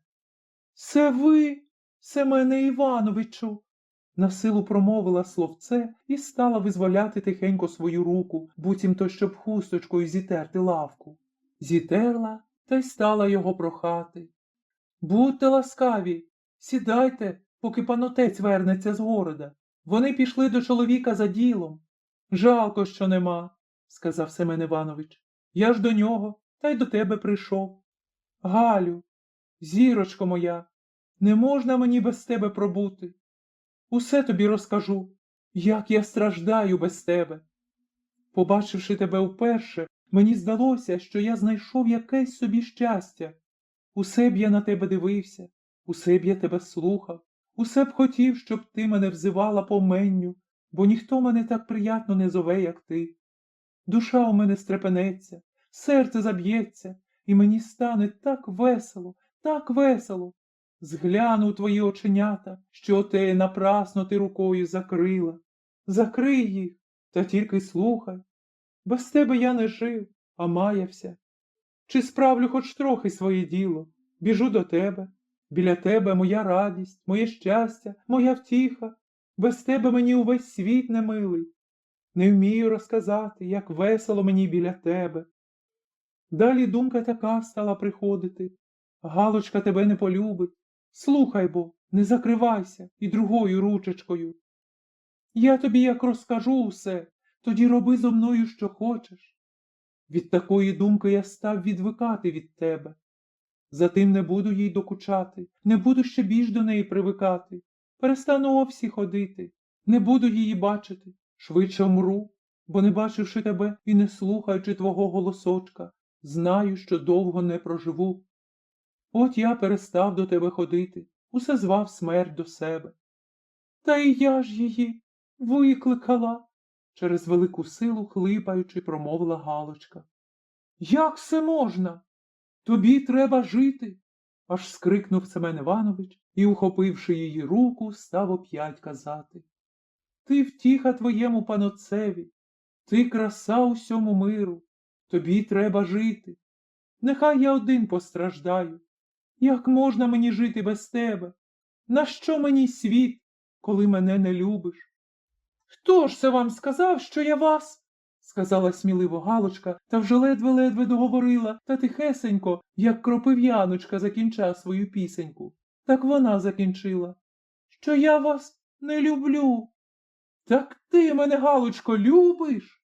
Крикнув Семен Іванович, не тямлячи сам себе з радості. І, хопивши її другу руку, став пильно приглядатись її оченьки, усе допитуючись. Скажи, так ти мене любиш? Де б ділася Галочка? Утекти не можна, він за руки кріпко держить, а тут ще у вічі загляда.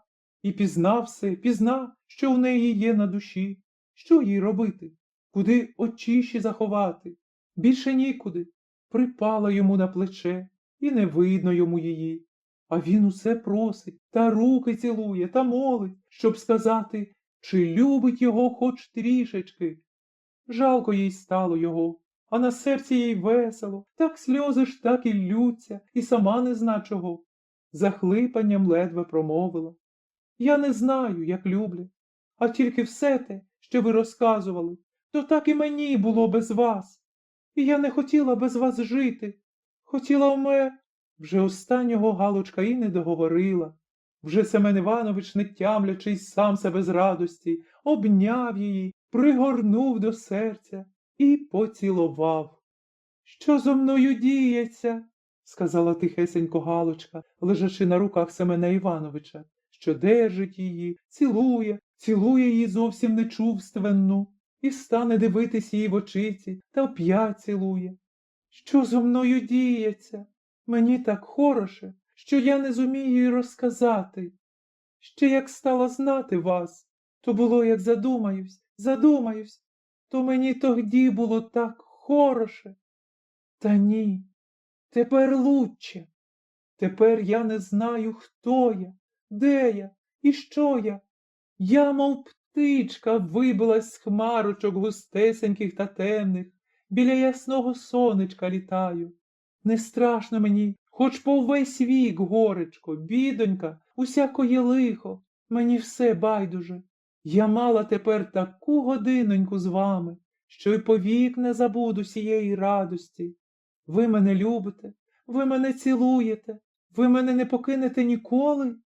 Та з цим словом обняла його ручечками і пригорнула до себе кріпко, і, гірко заплакавши, жалібно стала прохати його. Не покиньте, не забудьте мене. Ви моя і душа, і серце, і втіха, і радість. Не вмію, як більше сказати. Багато б вона дечого сказала ще, так бо Семен Іванович не дасть їй слова промовити, цілує її у вічі, руки їй виціловує і все дякує, що й вона його так любить, як він її. Тепер, каже, я не сирота, і для мене сонце світить, у радості віку доживу. От ідеть пан отець, скажу йому, буду прохати. Підождіть, Семене Івановичу, сказала Галочка. Ще не пора панотцеві нічого говорити. Ще ми не порадились ні о чим. Я ще й тепер у мани зберу все те розказати, що в мене на думці. Нехай ще опісля. Я ще не привикла до свого щастя. Як знаєш, так і роби, сказав Семен Іванович. Як скажеш, так і я робитиму, бо нічого не знаю і не хочу нічого знати, опріч того, що ти мене любиш, що ти моя, повік моя, повік твоя, сказала Галочка і сама від усього серця поцілувала його, а далі розійшлися, бо вже Олексій доходив до воріт. Де се ви були, мій милий паночку? Скрикнув з радощів Олексій, увійшедши в хату і побачивши Семена Івановича. Та аж побіг до нього, кинувся було йому руки цілувати, так той не дав, та обняв і поцілував його. Я по вас, каже Олексій, кріпко скучав, та не стерпівши ходив аж до вас. Так мені денщик ваш сказав, що ви пішли на Гончарівку. Так я, дай Боже ноги, мерщій сюди. Так і є, що ви в нас. Де се ви були? Усякі діла лучилися, сказав Семен Іванович. Так ніколи було у вас бути. Та й сам було так зажурився, що притьмом прийшлося вмирати. Та сеє кажучи, глянь на Галочку, а та вже зразу догадалась, до чого він каже, та мерщій і перехопила. Ануте, вже не споминайте про смерть. На сім світі так весело, гарно. А там що ще буде, не знаємо. Будемо тут жити, у щасті, у любові, аж поки зовсім зостаріємося. Так, Галочко, так, сказав Семен Іванович, не чуючи себе з радості. Не відганяйте від себе, будемо жити у любові. Галочка зараз догадалася, куди він гне, та й перехопила його речі, та зараз кинулася поштувати його то сим, то тим, і обідати йому лагодиться подати, і усаджує його. Та що ж, бо Семен Іванович як узнав добро, узнав, що то є щастя від вірної любові, так він нічого й не хоче, і ні об чому й не дума. Веселий такий, як ще його ніколи й не бачили, говорливий за усіх. Галочка теж землі під собою не чує, бігає, мотається, в очі йому приглядається, до батенька кидається, веселенька, жартовлива. І Олексій аж радується, бачачи, що вона така весела. Як спитався Семена Івановича, чи будеш вп'ять часто приходити, так той і загнув, усе наводячи на своє. Я, каже, не тільки часто буду до вас заходити, та думаю з вами й повік жити, коли тільки приймете. Олексій глянув на нього і не тільки що мав спитати, до чого се він говорить, так Галочка вп'ять таки перебила. І не дала увесь денечки Семенові Івановичу яке слово об своїй думці сказати.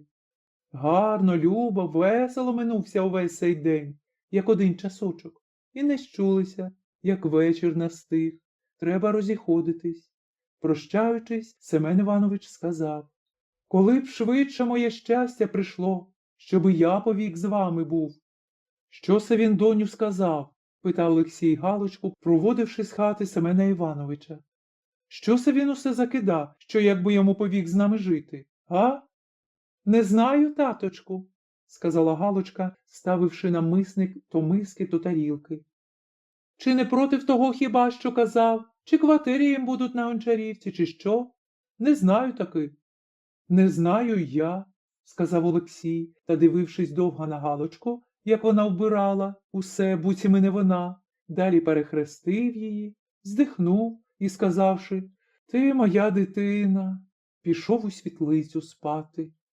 Не спати лягла на своєму ліжку наша Галочка. Ні, сон далеко від неї.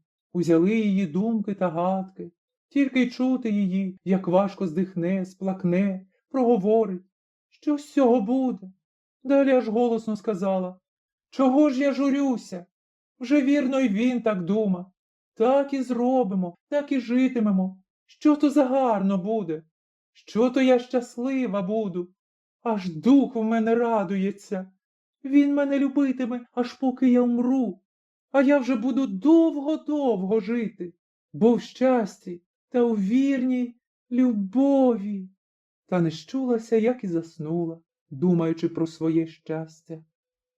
Треба ж було так статися, що вранці прийшов до Олексія чоловік, з котрим вони укупі купили лісок. Так треба було їм там порядок дати. Яке на сажні у продажу, а яке почистити. А як Олексій усьому велику силу знав, так без нього й не можна було. Всяк так подумавши, Олексій і поїхав, перехрестивши свою Галочку, і нічого їй не сказавши. Тільки пильно їй у вічі подивився. Та не на таківську, бо напав. Та знала його думку, та сама собі опісля й сказала: «Ні, таточку, ти ж сам учора сказав, що я твоя дитина». Незабаром вже Семен Іванович і тут. Як зійшлися, так буцімто цілий год не бачились, намилувавшись собі, як є між молодими парубком і дівкою, що хотять собі побратися. Семен Іванович посадив Галочку біля себе і став казати: «Не буду тобі, Галю, моя мила, розказувати, яке ти мені щастя дала, полюбивши і мене, як я тебе люблю. Коли мене щиро любиш, так душа твоя знає те щастя. Знає, мій соколику, та нема таких річей, щоб його розказати». Так сказала Галочка, приголублюючись до нього. «Так, моя зірочко, так і я не вмію усього розказати. І як я знаю своє серце, то знаю і твоє, що як я маю тебе любити по увесь мій вік, то й ти не покинеш мене і не забудеш мене ніколи. Хіба ж я захочу своєї смерті? Бо знаю, що якби я не що друге, а тільки подумала тебе менш любити, то тут би з нудьги й пропала. Через те й живу на світі, що люблю тебе, жити і тебе любити. Це мені однаковісінько. Чи проживе рибонька без водиці, чи розцвіте який квіточок без рісоньки небесної, так і я не проживу без твоєї любові. Перестанеш мене любити, то я тут зараз і вмру, а все-таки і вмираючи так же буду любити, як і у сей час. Коли мене так любиш, то, Галю, зробиш усе для мого щастя. Що хоч звели, на край світу пошли, та нема на світі такої сили, щоб мене вдержала від любові до тебе. А затим нема того й на світі, чого б я не зробила для тебе від щирої моєї любові». «Галю», – сказав Семен Іванович, кріпко її поцілувавши, – «поберемося собі. Я не можу без тебе жити. Куди ж ти устаєш?» Галочка, почувшися від нього, підняла свою головоньку з його плечей, де, припавши, усе лежала, і, випручавши тихенько від нього свою руку, устала і стала поодаль від нього. Господи, бліда, як стіна, рученята зложила на грудях, тяжко дише і не може й слова промовити. Семен Іванович, здивувавшись, кріпко питає її: «Галочко, чого се ти? Скажи мені, чи надіятись мені на таке щастя? Скажи!» І хотів було узяти її за руку. Так вона відступилась що від нього і, силкуючись, через велику силу промовила: «Що се ви, ваше благородіє?» Та з цим словом мерщій ухопила за стіл, щоб удержатись, а то зовсім би впала. Тяжко бо їй було відрікатись від свого щастя. «Галочко!» – аж крикнув Семен Іванович, сам себе не тямлячи. «Чи все мені так почулось? З ким ти говориш? Кого так величаєш?» «Вас! Чи так же тобі зо мною треба говорити?» «Так, коли ви самі забули, що ви є благородні. Так проста дівка, мужичка, нагадує вам, що ви таке є», – сказала Галочка вже сміліше, і ніби суровенько. З чого се ти так почала? Вам не подоба того й думати, що ви отеє мені сказали. Та що з тобою сталось? Чи се ти, Галочко, так говориш? Я, Галочка, дочка обивателя Олексія Таранця, нагадую Семенові Івановичу, що він є благородний, пан, поручик. Йому не можна сього й думати. Так же ти мене любиш, так же ти ось тепер завіряла. І вмираючи буду теж казати. Ох, бачить Бог, як я кріпко вас люблю і любитиму повік. Коли ж так любиш, чому ж не хочеш іти за мене? За тим, що люблю вас кріпко, міри нема, як люблю, щиро люблю. Коли ж любиш, чом не хочеш мого і свого щастя? Моє щастя в моєму серденьку, а пильно хочу, щоб ви щасливі були, і тим не хочу слухати ваших річей. Коли ж хочеш мого щастя, чом не хочеш іти за мене? Щоб не згубити вас навік, не зав'язати вам світу, Семене Івановичу. Я вам не рівня. Не говорити мені сього, любов усіх рівня. Може, і так, поки ми житимемо один для одного, так не можна бо сього зробити. Об моїй долі, об моїм щасті ви не споминайте. Я їх поховала, а будемо говорити про вас. Я не знаю, як у світі меж панами усе прочее водиться, а знаю, що всюди будуть питатись про вашу жінку, відкіля вона і хто така є. Нехай ви, люблячи мене, і не засоромитесь сказати прямо, вона мужичка. Та яково вам буде тоді? Усі будуть з вас сміятись, усі осуждати, всі цуратимуться вас, що у вас через жінку уся рідня мужики. Яке мені до них діло? Я не подивлюсь ні на кого. Так вони подивляться на вас. Попрьокам та сміху з вас кінця не буде. Не стерпите, схаменетесь, і раді б вернуться, та вже не можна. От і возненавидите мене. Галю, сього повік ніколи не буде. Нехай мене засміють, розіпнуть, розтерзають. Я ніколи не перестану тебе любити. Та я ж не кам'яна. Хіба мені легко буде дивитись, що ви через мене і за мене страждатимете? І я, усе те бачивши, зможу жити? Однаковісінько вмру, як і тоді, як ви перестанете мене любити. Та я об всі мене вбиваюсь. Хоч як хочете мене переряжуйте, научіть усьому, як треба бути панею, та вже внутрі не переробите. Усе видно буде, що я коренця мужичка. Куди ви зо мною явитесь, усюди мене засміють. Я всіх покину, відстану від людей. Не так, бо Семене Івановичу. Ви розумніше мене у 100 раз. І ви знаєте, що сього не можна і не треба робити. Ви собі богобоязні. Ви знаєте, що гріх на світі дурно жити. Усяк, хто може, служить у війську, хто в суді, хто крамарює, хто хліб робить. Усяк довжон жити для усіх, а не маєтесь без діла. Вам і скучно буде без діла, і ви, побачивши, що гріх так жити, явились би меж людей, так би я вам камінь на шиї.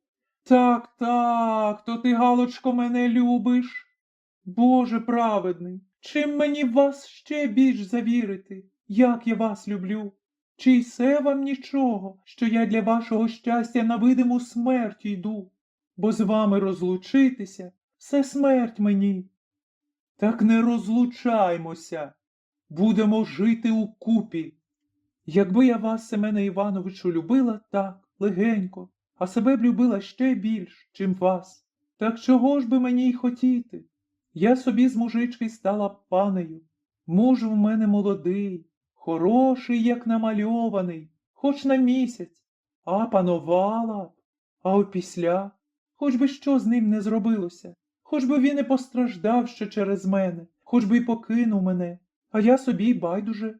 Він від мене, а я від нього. Добра сього і в мене багацько. Не кажи мені ніхто нічого, я благородна. Так я бо вас не так люблю.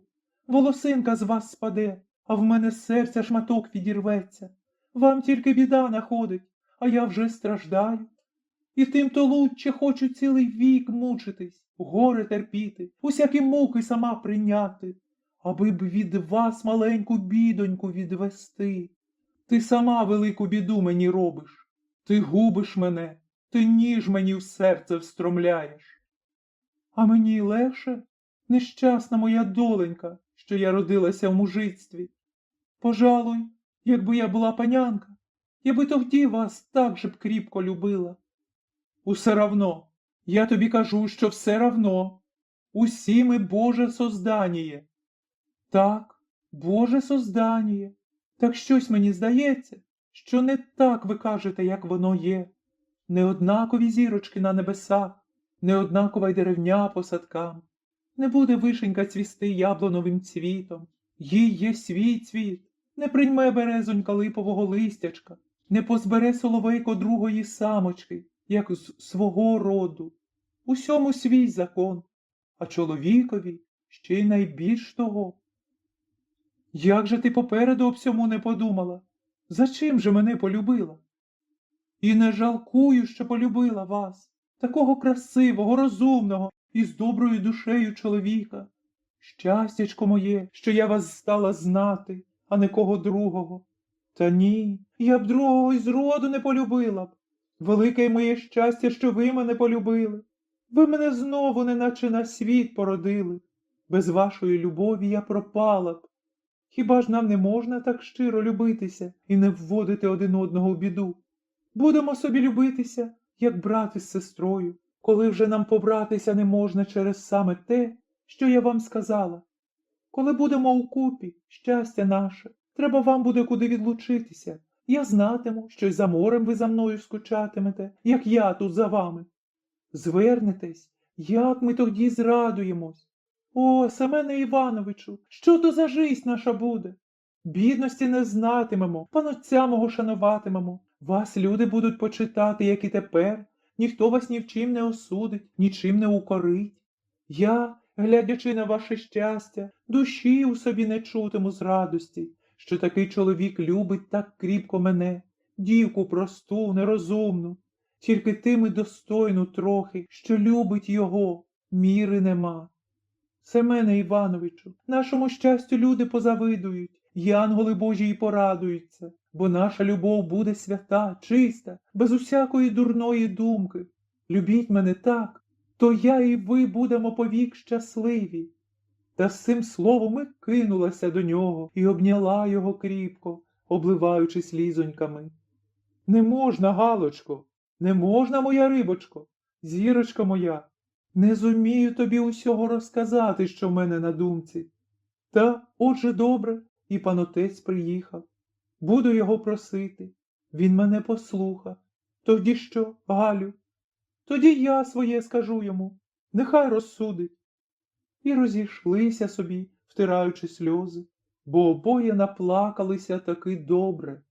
Старий увійшов у хату, помолився, озирнув їх і бачить, що вже тут щось є.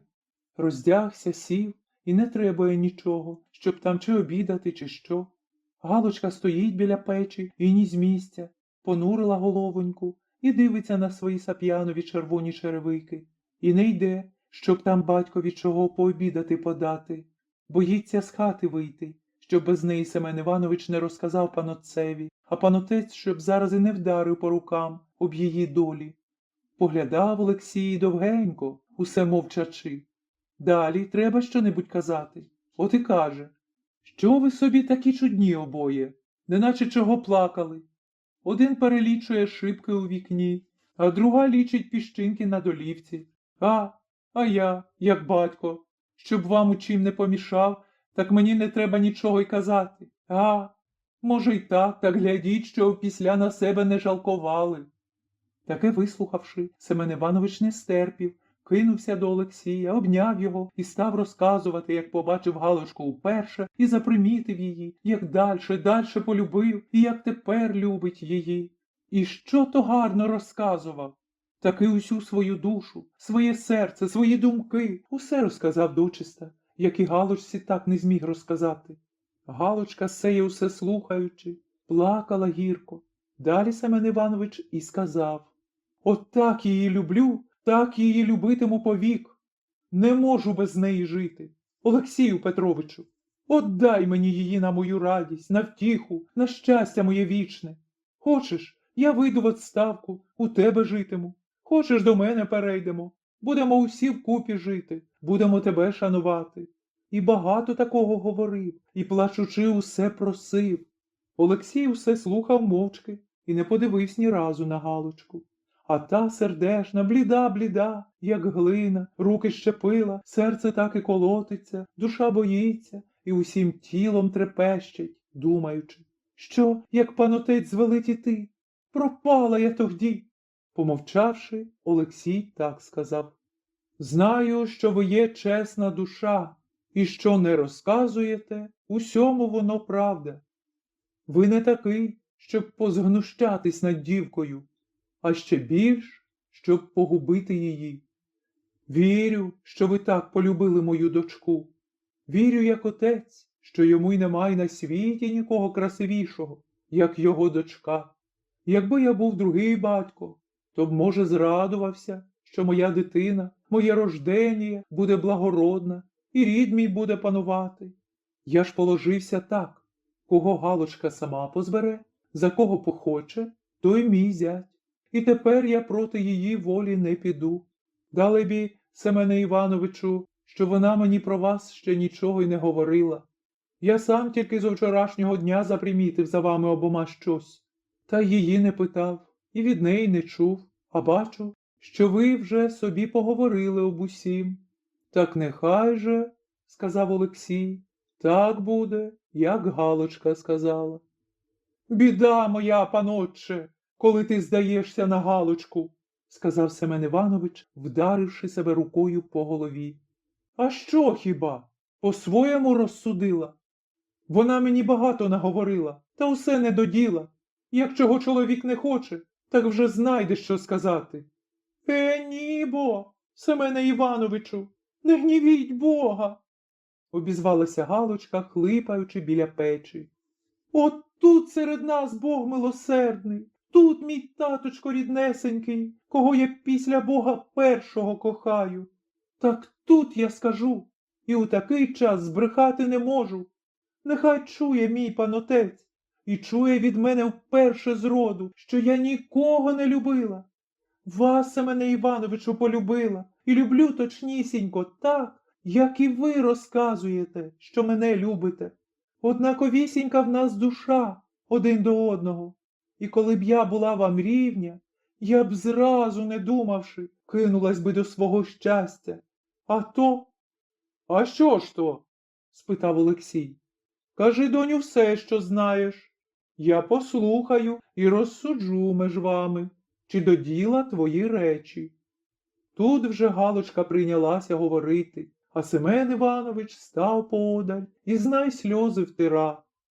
Галочка розказала все те, що й Семену Івановичу говорила, за чим і через віщо не можна йти за нього, і що коли її так любить, так і сам не схоче, щоб вона через нього страждала. Аж поцілував її в голову Олексій, вислухавши все.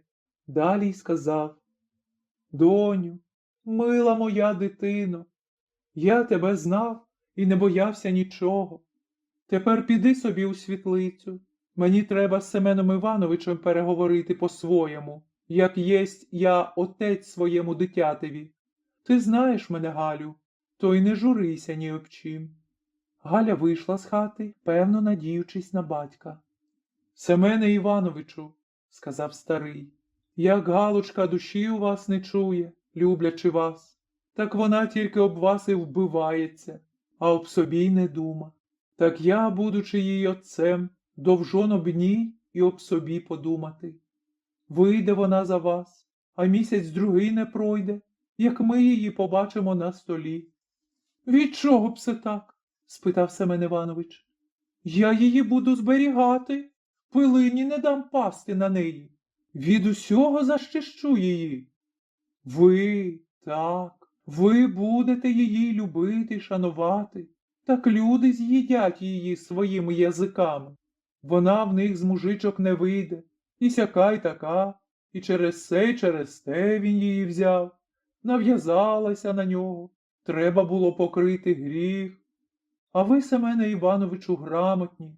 Знаєте, усе знаєте, як важко чоловікові терпіти і переносити худу славу безпричинно. Знаєте й те, що коли про чоловіка пройде дурної слави хоч капелька, то вже й через цілий вік її не збудеш, а у женському полу ще й гірш. Яково ж буде їй, моєму дитятеві, що чиста й непорочна у всім ділі, як голубиця, а сьогодні ножем у серце, завтра у ту ж язву. Надовго їй стане. І сплакнув сердешний Олексій. Ми самі відцураємося від людей, будемо жити один для одного, не знатимемо нікого. Така же й самая благочестивая, святая, щасливая. Правда ваша, житимете у любові, у своєму щасті. Бог благословить вас діточками, такими, як і мене наградив дочечкою, на нову вам радість і на втішення. Еге, тут замість того, щоб матері, я нічого не кажу про вас, я тільки про моє рождення. Матері веселитися і втішатися діточками. Їм нігде від людських язиків просвідку не буде.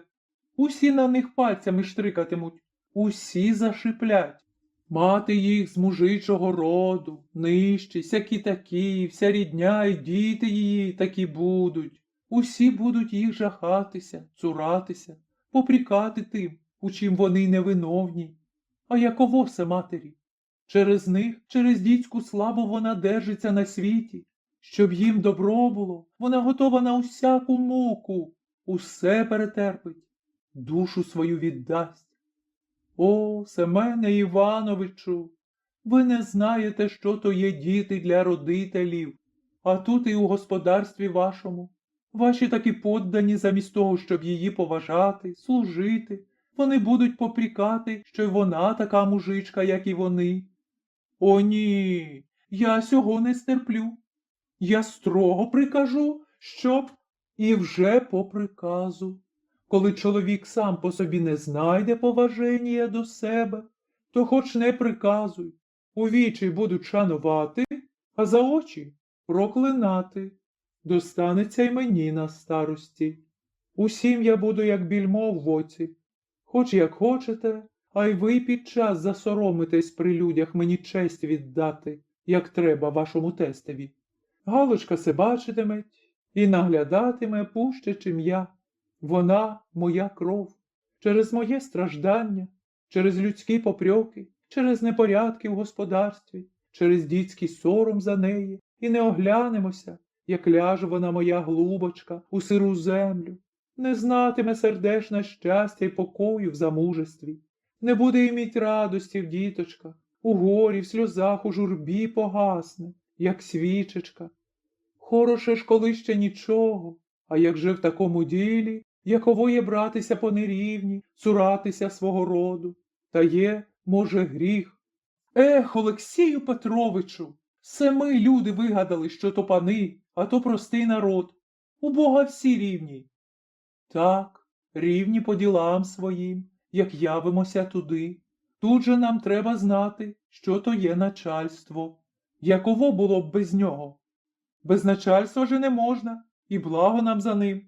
А що люди, то все равно. О, що це ви говорите?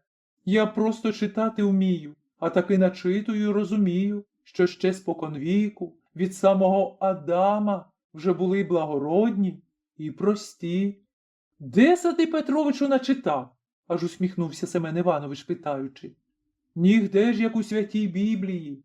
Адже пам'ятуєте, що Сифа, Адамового сина, рід, та звали синами Божими, а Каїнів рід синами чоловічеськими, хоч воно й не те, що благородні і прості, як ми тепер зовемо, а все одні лучші, а другі нижче. З того то віку так і пішло. І як стали мішатися сини з роду Сифового з родом Каїновим, от і умножилися гріхи на землі до ність кінця. І так, що Бог істребив їх водою.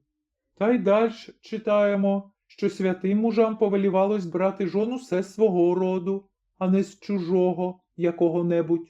І у іудеїв то було одно коліно лучче перед прочими, і часто поминається у Біблії «Людне о народ».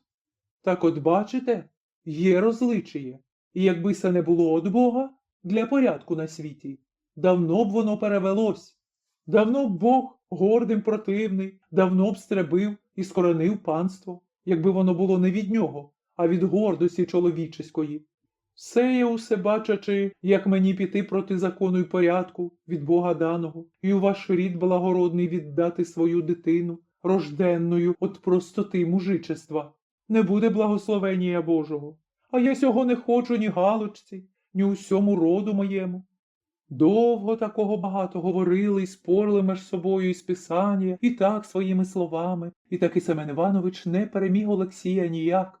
На тім у той день і зосталося. Усі були укупі, розговорювали люб'язно, і коли Олексій виходив куди до робітників, то Семен Іванович з Галочкою голубилися і милувалися між собою. Той усе просив, щоб роздумала та вийшла б за нього, а вона усе свого держалась і, плачучи, просила не згадувати вже більш про се. «Добре», – сказав Семен Іванович вже перед світом, проходивши усю ніченьку по своїй квартирі і усе думаючи та придумуючи, як би по-своєму зробити. «Добре», – каже, – «так зроблю. Навряд чи будуть тоді відговорюватись. І чи спав, чи не спав тієї ночі, а ранком вже й у Галочки. Голублячи її, сказав, що, спросившись у начальства, їде завтра у свою сторону, аж до Прилуків. «Надовго ж?» – аж злякавшись, спитала Галочка. «Та що, може, неділі 2 або 3 проїжджу. Не близька сторона». «За чим же ви поїдете?» «Діло єсть». «Яке там діло припало?» «Галочко», – сказав Семен Іванович, поцілувавши її кріпко, – «невже ж ти думаєш, що я тільки так просто поговорив з тобою і з панотцем об моєму щасті, і, вислухавши, що ви мені говорили, так вам і піддамся?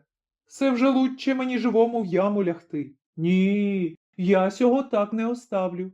Поїду додому, возьму від брата, від усіх родичів таке письмо, що вони не тільки позволяють, та ще й просять, щоб я оженився на обивателевій дочці. Кажіть, бо Семене Івановичу, просто на мужичці. Еге, бачите, ви вже зарані соромитесь сказати, що оженитесь на мужичці. Ні, душко, се не обтім. От узявши таки бумаги, озьму і від архієрея лист, що нема гріха женитися на нерівні, як твій панотець каже. Так тоді, вернувшися, проситиму своїх начальників, та щоб приїхали та розговорили вас з панотцем, та й оця протопопа попрошу, щоб з писання я поговорив. Галочка, як вислухала се, аж помертвіла, звела очиці до Бога, аж у очицях блиснула сльозинка, здихнула тяжко, а далі й промовила. Ви таки усе своє. І вмру з тим, і доведу до свого кінця, сказав Семен Іванович. Не знаю, сумуючи та тихенько промовила Галочка, і увесь той день кріпко чогось то журилася і не боронила Семенові Івановичу розказувати Олексію, за чим він їде у свою сторону. Олексій, вислухавши про все, казав. Побачу, що ваш брат і що родичі скажуть, та послухаю, що говоритиметь і духовний чин. Тоді й скажу своє посліднє слово, та й робіть, як знаєте. Галочка, почувши се, пішла в кімнату, руки ламаючи, і через увесь той день Галочка кріпко смутна була. Сидить усе проти Семена Івановича, дивиться на нього, як ясочка, а того, об чим говорять, того й не слуха. Дивившись, вже видно, як стане їй на серці важко, то вихопиться у кімнату, і що то, Господи, плаче. Прийшлось прощатись. Галочка вже й міри нема, як плакала, цілувала його, пригортала до себе, хоче щось сказати, та за сльозами слова не промовить. Олексій зложив руки, дивиться на се, а сльози і в нього так і капотять. Семен Іванович, хоч і того сльози пройняли, так усе таки не такий смутний був. Цілує її і все просить, щоб не журилася, що він скоро звернеться і щастя своє привезе. Вже й розпрощались зовсім, вже Семен Іванович вийшов з хати, і Олексій пішов проводжати його. Якось Галочка крикнула. Семен Іванович, іще вернітесь. Живо убіг Семен Іванович і кинувся до Галочки, а вона кинулася йому на шию, обняла його, цілує і силкується промовити. Уостаннє, уостаннє. Так, бо сльози і річ заливають. Уостаннє цілую вас, через силу говорила Галочка. Уостаннє прощаюсь своїм щастям. Не можна мені буде вам такого слова сказати. Не забувайте мене. Не забувайте, як вас я щиро любила і що для вашого щастя зробила. Прощайте. Спасибі вам, що ви мене любили, що ви мені дали знати щастя на сім світі. Прощайте навік. Випустила його з рук, ледве дійшла до кімнати та й впала перед образом. Як же почула, що вже востаннє за ним зачинилися двері, востаннє загомонів його голос, вона й заридала, душу свою готова була виплакати. Устань, донечко, устань, не плач, не журися, не вбивайся так. Коли справді, що так його кріпко любиш, то що ж, іди вже за нього. Я хоч і проти ночі сам піду й приведу його. Не розривайте своїх серденьок. Може, знайдете своє щастя. Нехай, таточку, завтра об усім з вами поговорю. Назавтра увійшла наша Галочка до свого панотця. Господи, бліда та й бліда, кровинки нема у тих щоках, що до сії пори, як мак цвіли. Очиці її почервоніли і позапухали, видно було, усю ніч плакала, а сама так від вітру й валиться. Олексій аж злякався, побачивши її таку. Доню моя мила, став казати до неї, виціловуючи її. Втіхо моя, Галочко сердешна, ти ж моє серце розриваєш, страждучи так. Яково мені дивитися, що ти сама себе живу у домовину кладеш? І я не сплю усю ніч, і я плакав об тобі і об нашому Семені Івановичу. Жалко мені й його. Роздумавши усе, далі помолившись Богу, порішився, що буде, то буде. Не буду вас розлучати. Усякий гріх озьму на свою душу, сам постражду, а не відніму вашого щастя. Та все з думкою послав батрака до нього, щоб мерщій їхав сюди. Галочка так і стрепенулась і спитала бистро. Що ж? Лиха година, батрак вже його не застав. Чуть світ він вже й поїхав, сказав денщик. Аж мені легше стало, сказала Галочка, оддихнувши. Таточку, голубчику, не робіть цього, не губіть мене овсі, і не беріть на свою душу гріха, не вбивайтесь за мною. Все мені важко тільки отею годину, а то нічого. Тепер, паноченьку, пустіть мене в Хорошів. Я там проживу до неділеньки, та тоді вже проситиму зробити послідню мою воленьку. Що хоч, доню, роби, куди хоч їдь, ні у чому тобі запрету нема.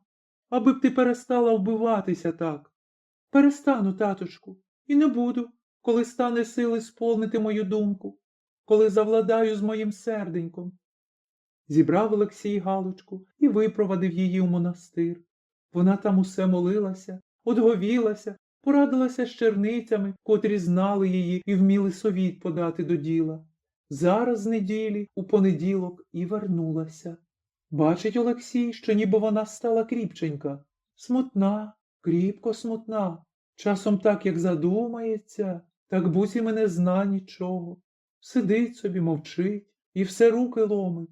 Так з виду видно було, що вона щось надумала та боїться панотцеві сказати. А як не те, так і проворненько ходить і навідується по господарству, і дещо впорає. У вівторок ранком увійшов Олексій у велику хату і сів життя читати. Галочка, в кімнаті помолившися щиро Богу, увійшла до батька, на силу ногами переступа, і зараз пала до ніг отцевських. «Порятуй мене, таточку, голубчику!» аж закричала Галочка, заливаючися сльозами. «Не дай мені зовсім пропасти!» «Що таке? Що? Моя донечко?» кинувся її піднімати Олексій, дивуючись, що це з нею таке. «Устань, моя кришечко, моя лебедочко!» Не встану, паноченьку, поки мене не звеселиш, поки не втішиш, кажучи, що зробиш, об чим я востаннє тебе попрошу. Все зроблю, моя зірочко. Хіба ти мене не знаєш, що я рад душу за тебе положити? Спасибі тобі, мій таточку ріднесенький, не відкажи й теперечки. Та й встала навколішки і цілує його руки. Паноченьку, голубчику, віддай мене заміж. Добре ж, моя доненько, на силу ж то ти надумалася. Я й сам хотів тебе об тім прохати. Оте ж він незабаром і буде. Або наймім кого та й пошлім до нього, щоб швидше їхав. Ні, паноченьку, сховай мене від цієї біди. Віддай мене, тільки не за нього. За кого ж, доню, тебе віддати? За кого хочеш, за кого здумаєш, таточку, аби не за нього. Поспішай, паноченьку, поки він не приїде. Що се ти, Галочку, надумала? Устань, бо та сядь біля мене, пригорнися до мого серденька і розкрий мені свою душу. Що це за думка така? А от, таточку, яку думку мені не хто, як Бог послав.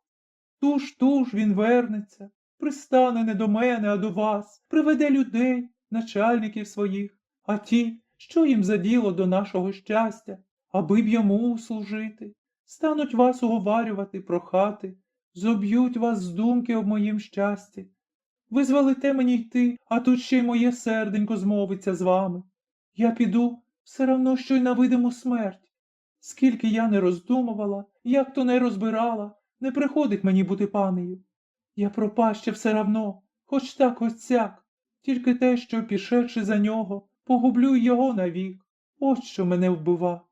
Так щоб положити один конець, віддайте мене, батенько, заміж.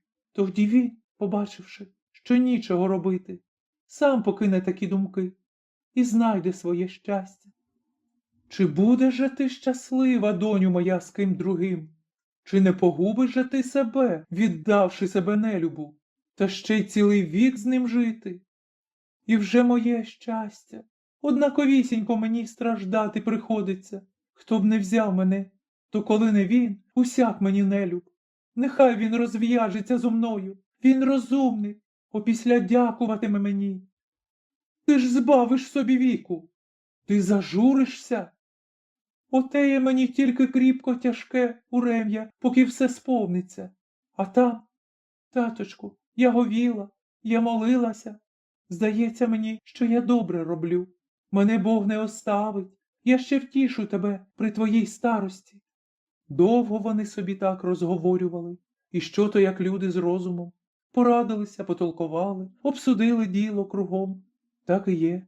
Приходиться Галочці, щоб не заїсти чужого віку, іти за свого брата, за рівню. А то справді, сказав Олексій, не стерплю, переміню свою думку, приставатиму до тебе, бо кріпко хороший чоловік. О, що жалко мені його! Тим то й треба поспішати, кінчати наше діло, а то як разом набіжить, тоді пропала я. За кого ж тебе, душко, віддати? Вибирай сама. Ти знаєш усіх женихів, що ще й недавно засилали людей. Скажи, зараз пошлю, і таке весілля справлю, що щоб туга не відзивалась ні в мене, ні в тебе. Не хочу я, паноченьку, ні за кого з тих женихів.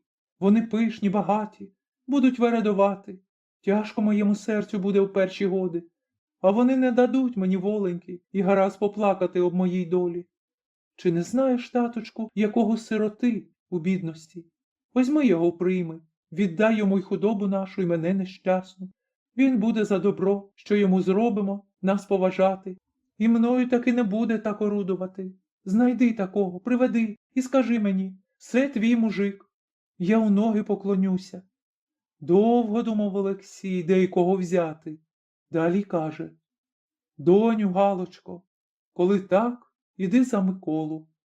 Добре, паноченьку, разом сказала Галочка, а на серце, мов кусок льоду, впав, бачачи, що усе ближче зав'язується їй світ. А хто то такий Микола? Далі спитала. Микола круглий сирота, чесного, хорошого роду. Тільки бідність така, що й не було, і нема нічого. Я, бачивши, що він є парень розумненький, роботящий, розчот усьому зна, перемовив його від купців. Ще йому 15 годок був, і обіцяв наградити його. І що то придався парень? За усіх усе зробить, ніколи не заліпиться, хазяйського добра як ока береже. І спасибі йому багато зберіг і доглядів мого. Я його куди треба посилаю з хурою, усе зробить як лучче, і розчот в усім привезе. Він, як є між купцями приказчик, так він в мене права рука моя, і товариство поважає його. Знаєш, часом, бува, зайде спор, лайка, він їх усіх розсудить і по всій справедливості розбере. Так він же собі чепурний, і моторний, і красивенький. І вже, таточку, мені сього хоч і не кажи. Та коли так, доню, так. Коли вже, певно, намірилася йти за кого-небудь, так іди за Миколу. Піду, таточку, з великою радістю. Зділай же, милость, паноченьку, поспішай швидше, коли ж можна, щоб сьогодні нас і звінчали. Як це можна? Коли б хоч усю неділю. Приїде, таточку, приїде, і все наше пропало тоді. Вже що робить? Треба прибиратися. Яке тут прибирання? Чи до танців тут, до скоків, аби б у закону ступити? Моє сирітське діло, а то щоб часом за приборами ви мені не наробили гіршого лиха. Радилися, а далі дочка таки виплакала у батька, щоб завтра вінчатися і щоб не було ніяких порядків, що треба по закону. Каже Галочка, він сирота, і я сирота. Чого тут? Покликати самих старших родичів, поблагословитись, звінчаєте нас, що Бог дасть, пообідаєте, чим здумаєте, попоштуєте гостей, та й розпустити їх. Я не піду ні дружечок збирати, і не хочу ніяких пісеньок. Це весілля, теж похорони. Як сказала, напрохала панотця, той так і положився. Треба ж покликати жениха. Покличте, таточку, сказала Галочка. Коли почали, будемо й кінчати. Старий сам пішов за Миколою, ідучи, каже, чи ждав же він собі такого щастя? Та і я, чи ждав же такої долі своєму дитяті? Зоставшись, Галочка сама собі в хаті, стрепенулася і сказала, тепер, Семене Івановичу, прощай на вічні віки. Мабуть, що я тебе щиро любила, коли відреклась від тебе. Топлю свої молоді літа, дівованнячко, іду на вічні сльози, на тугу, на усяке мучення душі, аби от тебе відвести усякоє лихо. Не кажу тобі, люби мене, не можна, це проти закону, а згадуй мене у всім ділі, що я для тебе зробила. І як знаєш, так дякуй. Прощай. Настає година, що і вздумати про тебе гріх буде. Прощай, мій миленький. Хусточку усю, що держала у руках, усю змочила своїми гіркими, кривавими слізьми, хоч вижми. Тепер, сказала, усе покончила. Закрився для мене білий світ. І стала Богу молитися, і поклони бити, щоб Бог дав їй силу перетерпіти цю годину, перемогти своє серденько, у закон уступити. А там, як Божа воля, то плакавши, то поклони бивши, розкраснілася Галочка. І що то за хороша була, от як, бува, рум'яна зоря догорає, а тут чорні хмари її застилають, і вона ніби спішить красуватись і веселити мир Божий, що так би усе й дивився на ту зорю, і хмари подпихував би геть, коли можна було б. Така й Галочка була тогді. І чого б не зробив, чого б не віддав, щоб вона була щаслива. Увійшов Олексій з Миколою. Галочка стоїть в кінці стола і не глянула на свого судженого. Вона з батраків батькових не дуже когось знала. І чого було вже дивитись і розглядати, який собі той, з ким тяжкая доля привела жити. Сівши Олексій на лавці, подумав, здихнув і каже, молодим дуже, приговорив я тебе служити в мене. І обіщався, коли будеш мені вірно й чесно служити, не зоставити тебе і наградити. Ти служив мені так, що дай Боже, щоби товариш так приглядав добра, як ти вбивався за хазяйським. Спасибі тобі. Микола низенько поклонився. Прийшла моя черга, сказав Олексій, слово здержати і тебе наградити, Миколо. От тобі одна моя радість на світі, втіха моя, щастя, моя Галочка, одним одна дитина. Озьми її, худоба, усе твоє, озьми і мене вприйми, не покинь. Та за слізьми не міг дальше говорити. Тобто як? Дядюшко, пита Микола, поблід, труситься і боїться, думаючи, чи так він чує. Так, Миколо, будь мені зятем, кохай, шануй мою Галочку, що Бог тобі дає у жону. Зроби її щасливою, і тебе Бог не оставить. Чи не смієтесь ви надо мною? Ледве проговорив Микола. Не який се сміх і не жартування. Це важкий, святий час. Я, отець, маючи одним одно на світі дитятко, уручаю тобі його, надіючися, що ти, а не хто другий, зробить її щасливою. Микола так і кинувся Олексієві у ноги і став казати: чи я ж достоїн такої честі? Я круглий сирота, ні роду, ні плоду. Ви мене на ноги поставили, ви мене до розуму довели. Я вас знав, почитав, як отця рідного, за вашу ласку, за ваше наученіє. Об Олексіївні, ось об Галочці, і думати не смів. Хто вона? Хто я, мізерний? Чи я ж смію? Коли я тобі її уручаю, сказав Олексій, піднявши його від ніг своїх, коли я прошу тебе, будь моїм сином, збережи мою Галочку. Тут Галочка підійшла, і, як ніхто й не ждав, припала до ніг Миколиних. Той силкується її підняти, а вона не дається і просить його. Ні об чим тебе не прошу, тільки будь до мене добрий, не потурай, коли часом буду смутна. Все минеться, я буду тобі покірна, поважатиму тебе, доведу до того, що ти, бачачи мою добрість, полюбиш мене. Не попрікай мені, коли часом я й сама не знаю, яка я буду. Не вважай тим, а доведи мене до того, щоб я тебе, через тебе мала хоч маленьку втіху. Не терпіла б я ніякого горя. Поклонімось же наперед Богу святому, щоб поміг нам жити, як я кажу, а далі нашому панотцеві, нехай благословить і молиться за нас, за своїх дітей. Олексій зняв образ святий, молоді стали молитись. От Микола припав перед образом навколішки і каже: Петровичу, чи, як ви мені повеліваєте, паноченьку, і ти, Олексіївно, от вам Бог милосердний, і перед його образом заприсягаюсь, і перед вами, любити вас, Олексіївно, шанувати, почитувати вас, не як є ви моя жінка, а як проти мене господиня. Ніколи ні за що не почуєте від мене жодного грубого слова. Буду для вас такий же робітник, як і до сього часу був. Ви над собою волю маєте. Ви розумніші мене. Ви і мене навчайте, Петровичу. Я батька й матері не зазнаю. Ви мені отець і благодітель.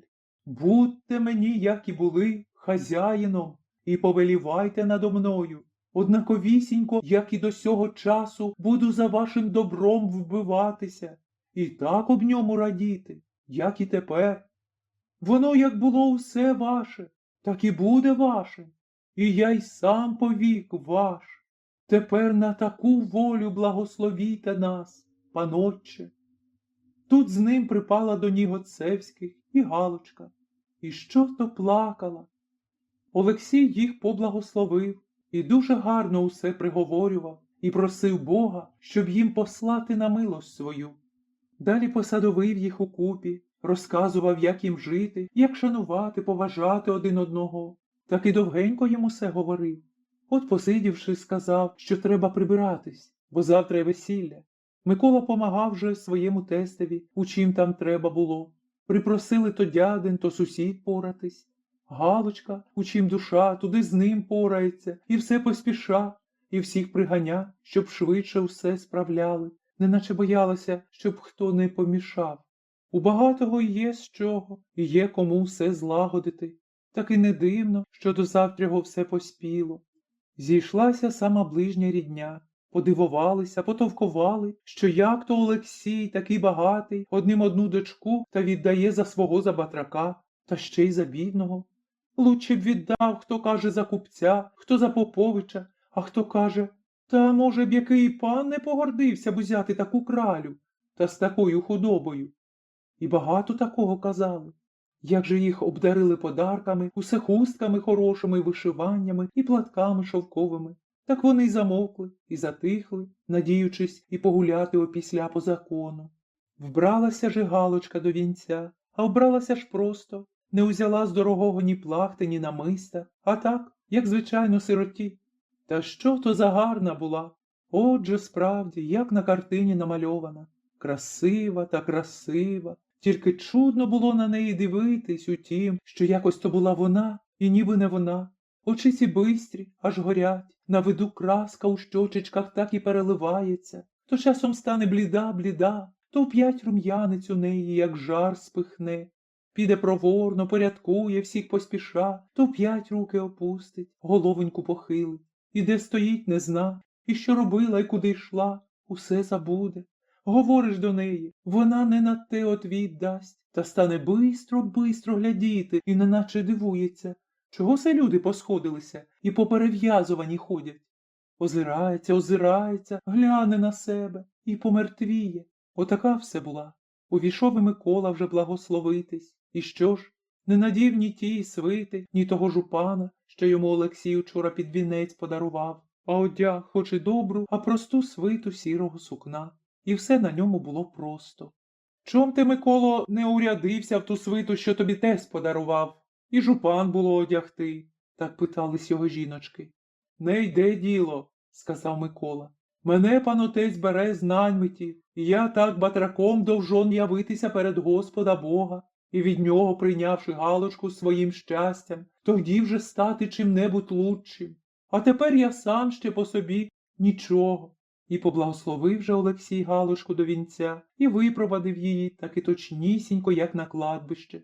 А що вже плакав, як мала дитина. Тяжко бо йому було, важко на душі, хоч і сповняючи дочину волю. Та яка се була воля! Все равно, якби вона вибрала ніж і просила б, щоб її оцим ножем зарізали. Ішла бідна Галочка до церкви швидко, бистро і все поспішаючи. Ні на кого не дивилася, нікуди не озирнулася. Під вінець сама пішла, та як стала на рушнику, кинула очицями на вінці, стрепенулася, як рибочка, підняла очиці вгору. Так слізочки у оченятах засяли. Одвід попові, що по своїй охоті йде і що нікому не обіщалася, сказала голосно на всю церкву. Правду можна було сказати, що все, що вона не робила, збираючись заміж іти і під вінець підходити, то все робила, мов не у своєму умі, а ніби якась сила вела її до сього проти її волі.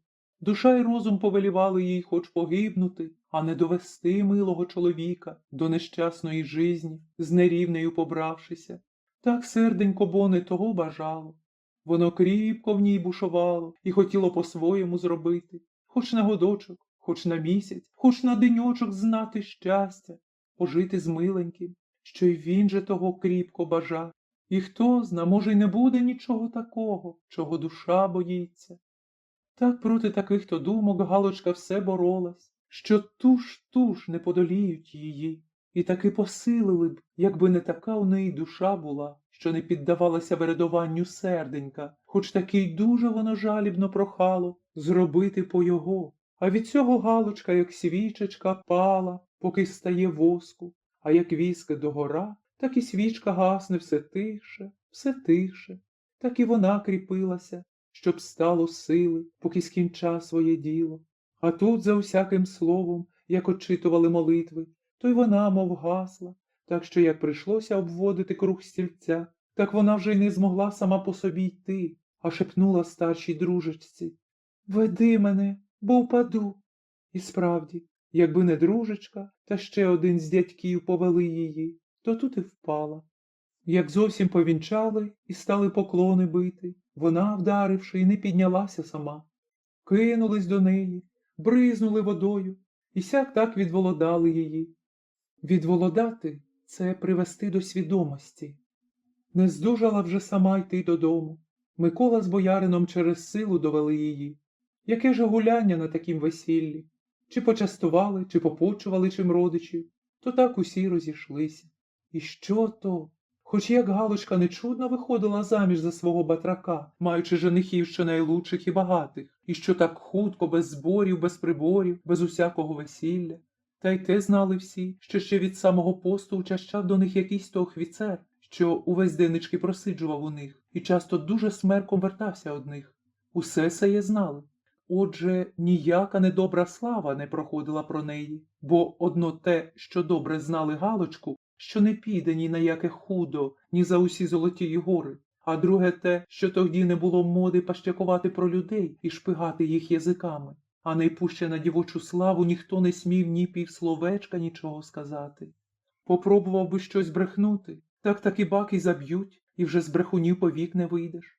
Та й старі приказують, було молодим: знаєш, не знаєш, мовчи. А коли певно знаєш, що сам що-небудь іменно таке бачив, то й тоді не смій розказувати, а потихеньку скажи старшому, коли ще пильно треба. А ні, так і мовчи собі. Бо дівчача слава, як біле полотно, пилинка впаде, то й видно. А через такий порядок і дівки було бережуться, крий, Господи, як. Сміливо можна сказати, не то що у сотні, у 1000 дівок не було ні одної, як тепер десятками лічи, вулицею проходивши. Святе діло старовина. Мабуть, не вернеться вона ніколи. Вже так, що й 2 тижні, а трохи чи й не більш минулося після того, як Галочка вийшла за Миколу. Якось раз у день старий Олексій сидить у хаті і чита житія. Миколи не було дома, пішов до чоловіка за ділом. Галочка сидить край віконця, зібралася мужикові сорочку шити та покраяла. А тепер і не розбере, що й до чого слідує. Та, мабуть, від того й задумалась, ручки поскладала на роботі, головоньку схилила і дума. Та що то за гарна з неї молодичка? Вже іменно не можна було сказати, чи гарніша була дівкою у косах та у скіндячках, тобто у стрічках, якими пов'язують голову. Чи як тепер у парчовому очіпку, що їй кріпко пристало, що усе б на неї й дивився. Личечком собі хоч і кріпко похудла, і рум'янцю на щочечках не стало, та все здавалося, що так їй гарніше було. Як там сидять собі, аж ось дзвоник, і все ближче, і якраз біля їх хати й став. Галочка зирк у віконце. Ох! Тільки й скрикнула, руки й ноги затрусилися, ледве встала. І в кімнату хто поспішати, і з місця не ступить. Що там таке? Спитав Олексій, не дуже чувши, що щось прибігло. Він, таточку, він! Аж задихаючись, крикнула Галочка і кинулася в кімнату. А тут якраз у двері. І хто ж то? Семен Іванович. Здравствуй, мій любезний приятелю, Олексію Петровичу! Крикнув Семен Іванович, убігши в хату, і кинувся його обнімати. Як, каже, собі поживаєш? Спасибі Богу, сказав навпроти Олексій, що й зрадувався, побачивши його, а як здумав, що без нього тут совершилося, так у нього душа так і покотилася, і не зна, на яку ступити, і дума собі. Будеш тут усього доброго. Де наша Галочка? Чи здорова вона? А вже тепер, певно, вона моя.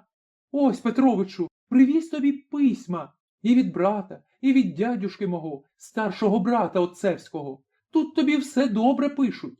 Так сказав Семен Іванович, сердешний, веселенький, говорливий, і, не дожидаючи над собою біди, сів на лавку і став доставати тії письма. Не турбуйтеся, Семене Івановичу, сказав старий.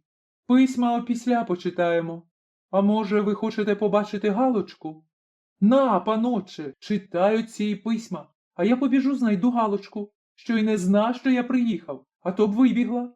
Знайду й приведу до тебе, а ти нас поблагослови, як дітей своїх. Тепер ні в чим не буде замішки. І хотів було бігти за Галочкою, та Олексій і спинив його, кажучи: ви вже її не знайдете, вона сама до вас вийде. Та й кликнув: Галочко, а вийди сюди, душко, на часинку. Трошки згодом Галочка увійшла.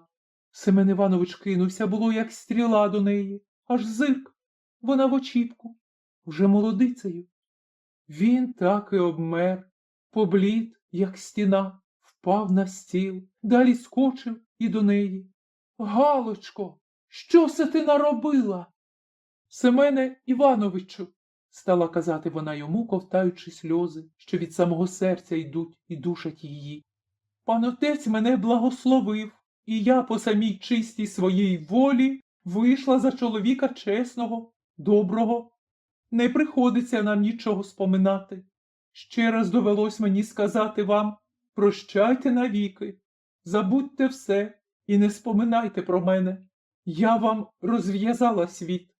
Ви знайдете своє щастя. А я, сльози так і залили її речі. Вона мерщію бігла в кімнату, зачинилась, і чути було, як защепнулась.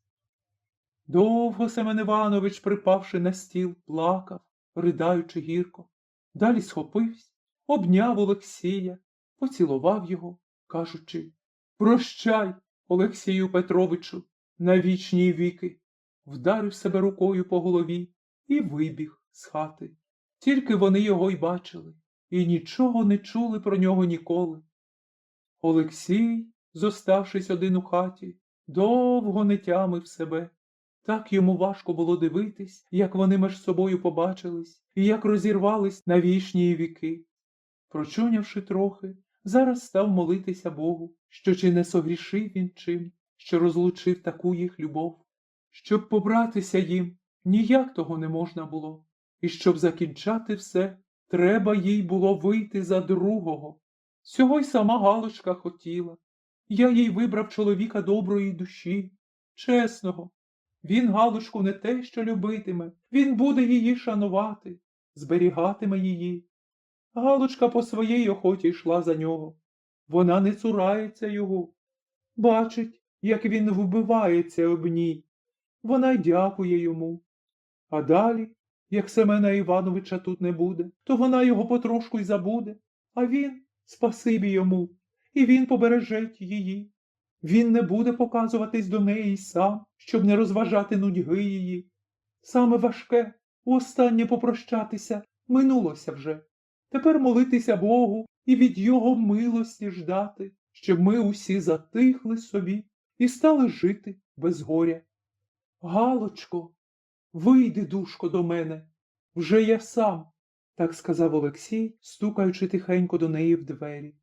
Галочка, а ще лучше сказати, сама тінь її, так-то вона змінилася в один час.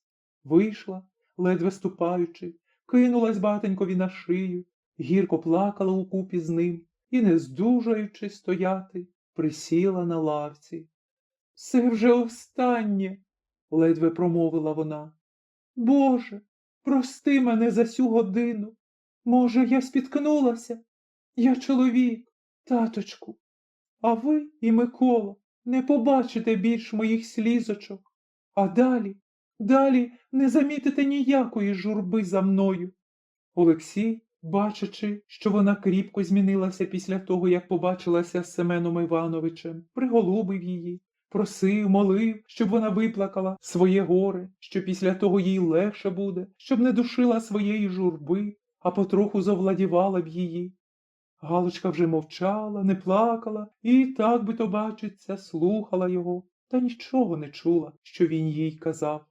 Вернувся Микола, аж вжахнувся, побачивши, яка стала Галочка у короткий час.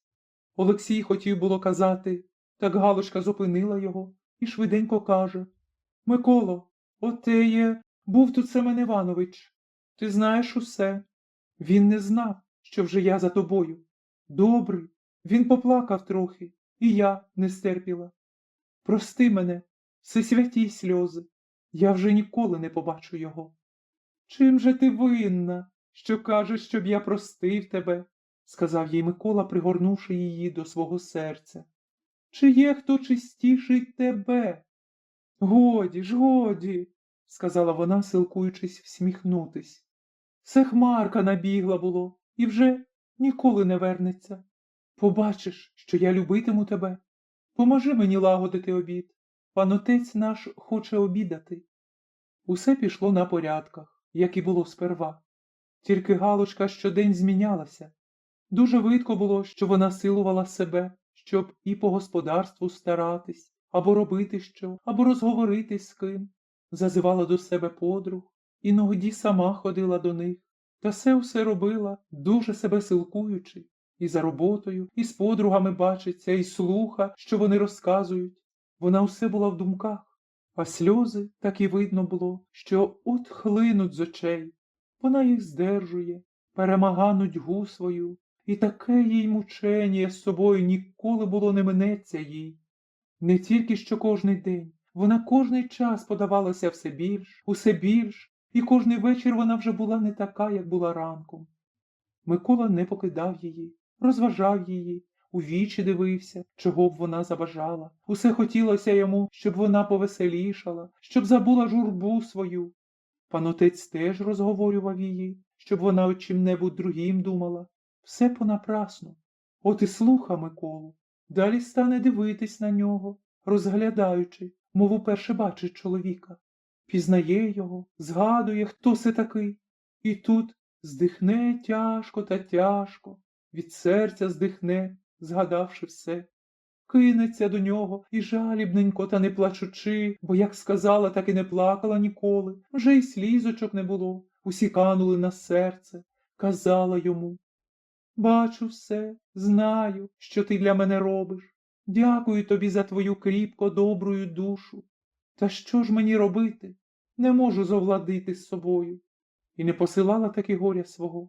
Скоро так знемоглася, що не здужала із постелі встати.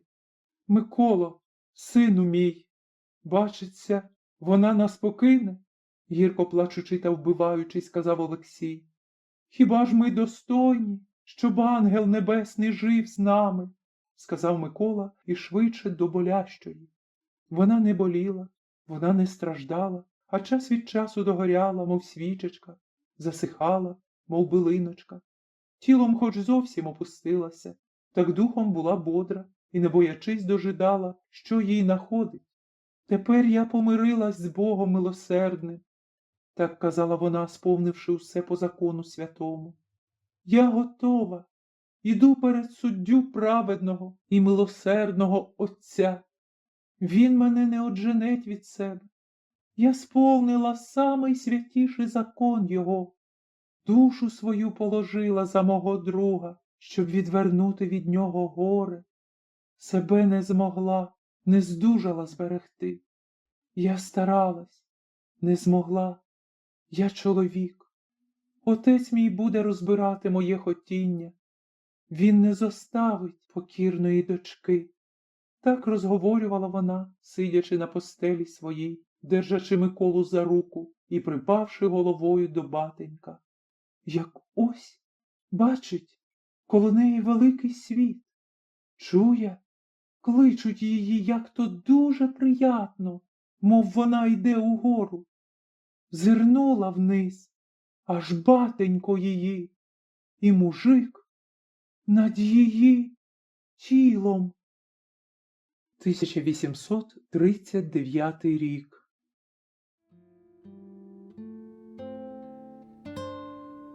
Підтримайте наш канал на канапі. Підпишіться.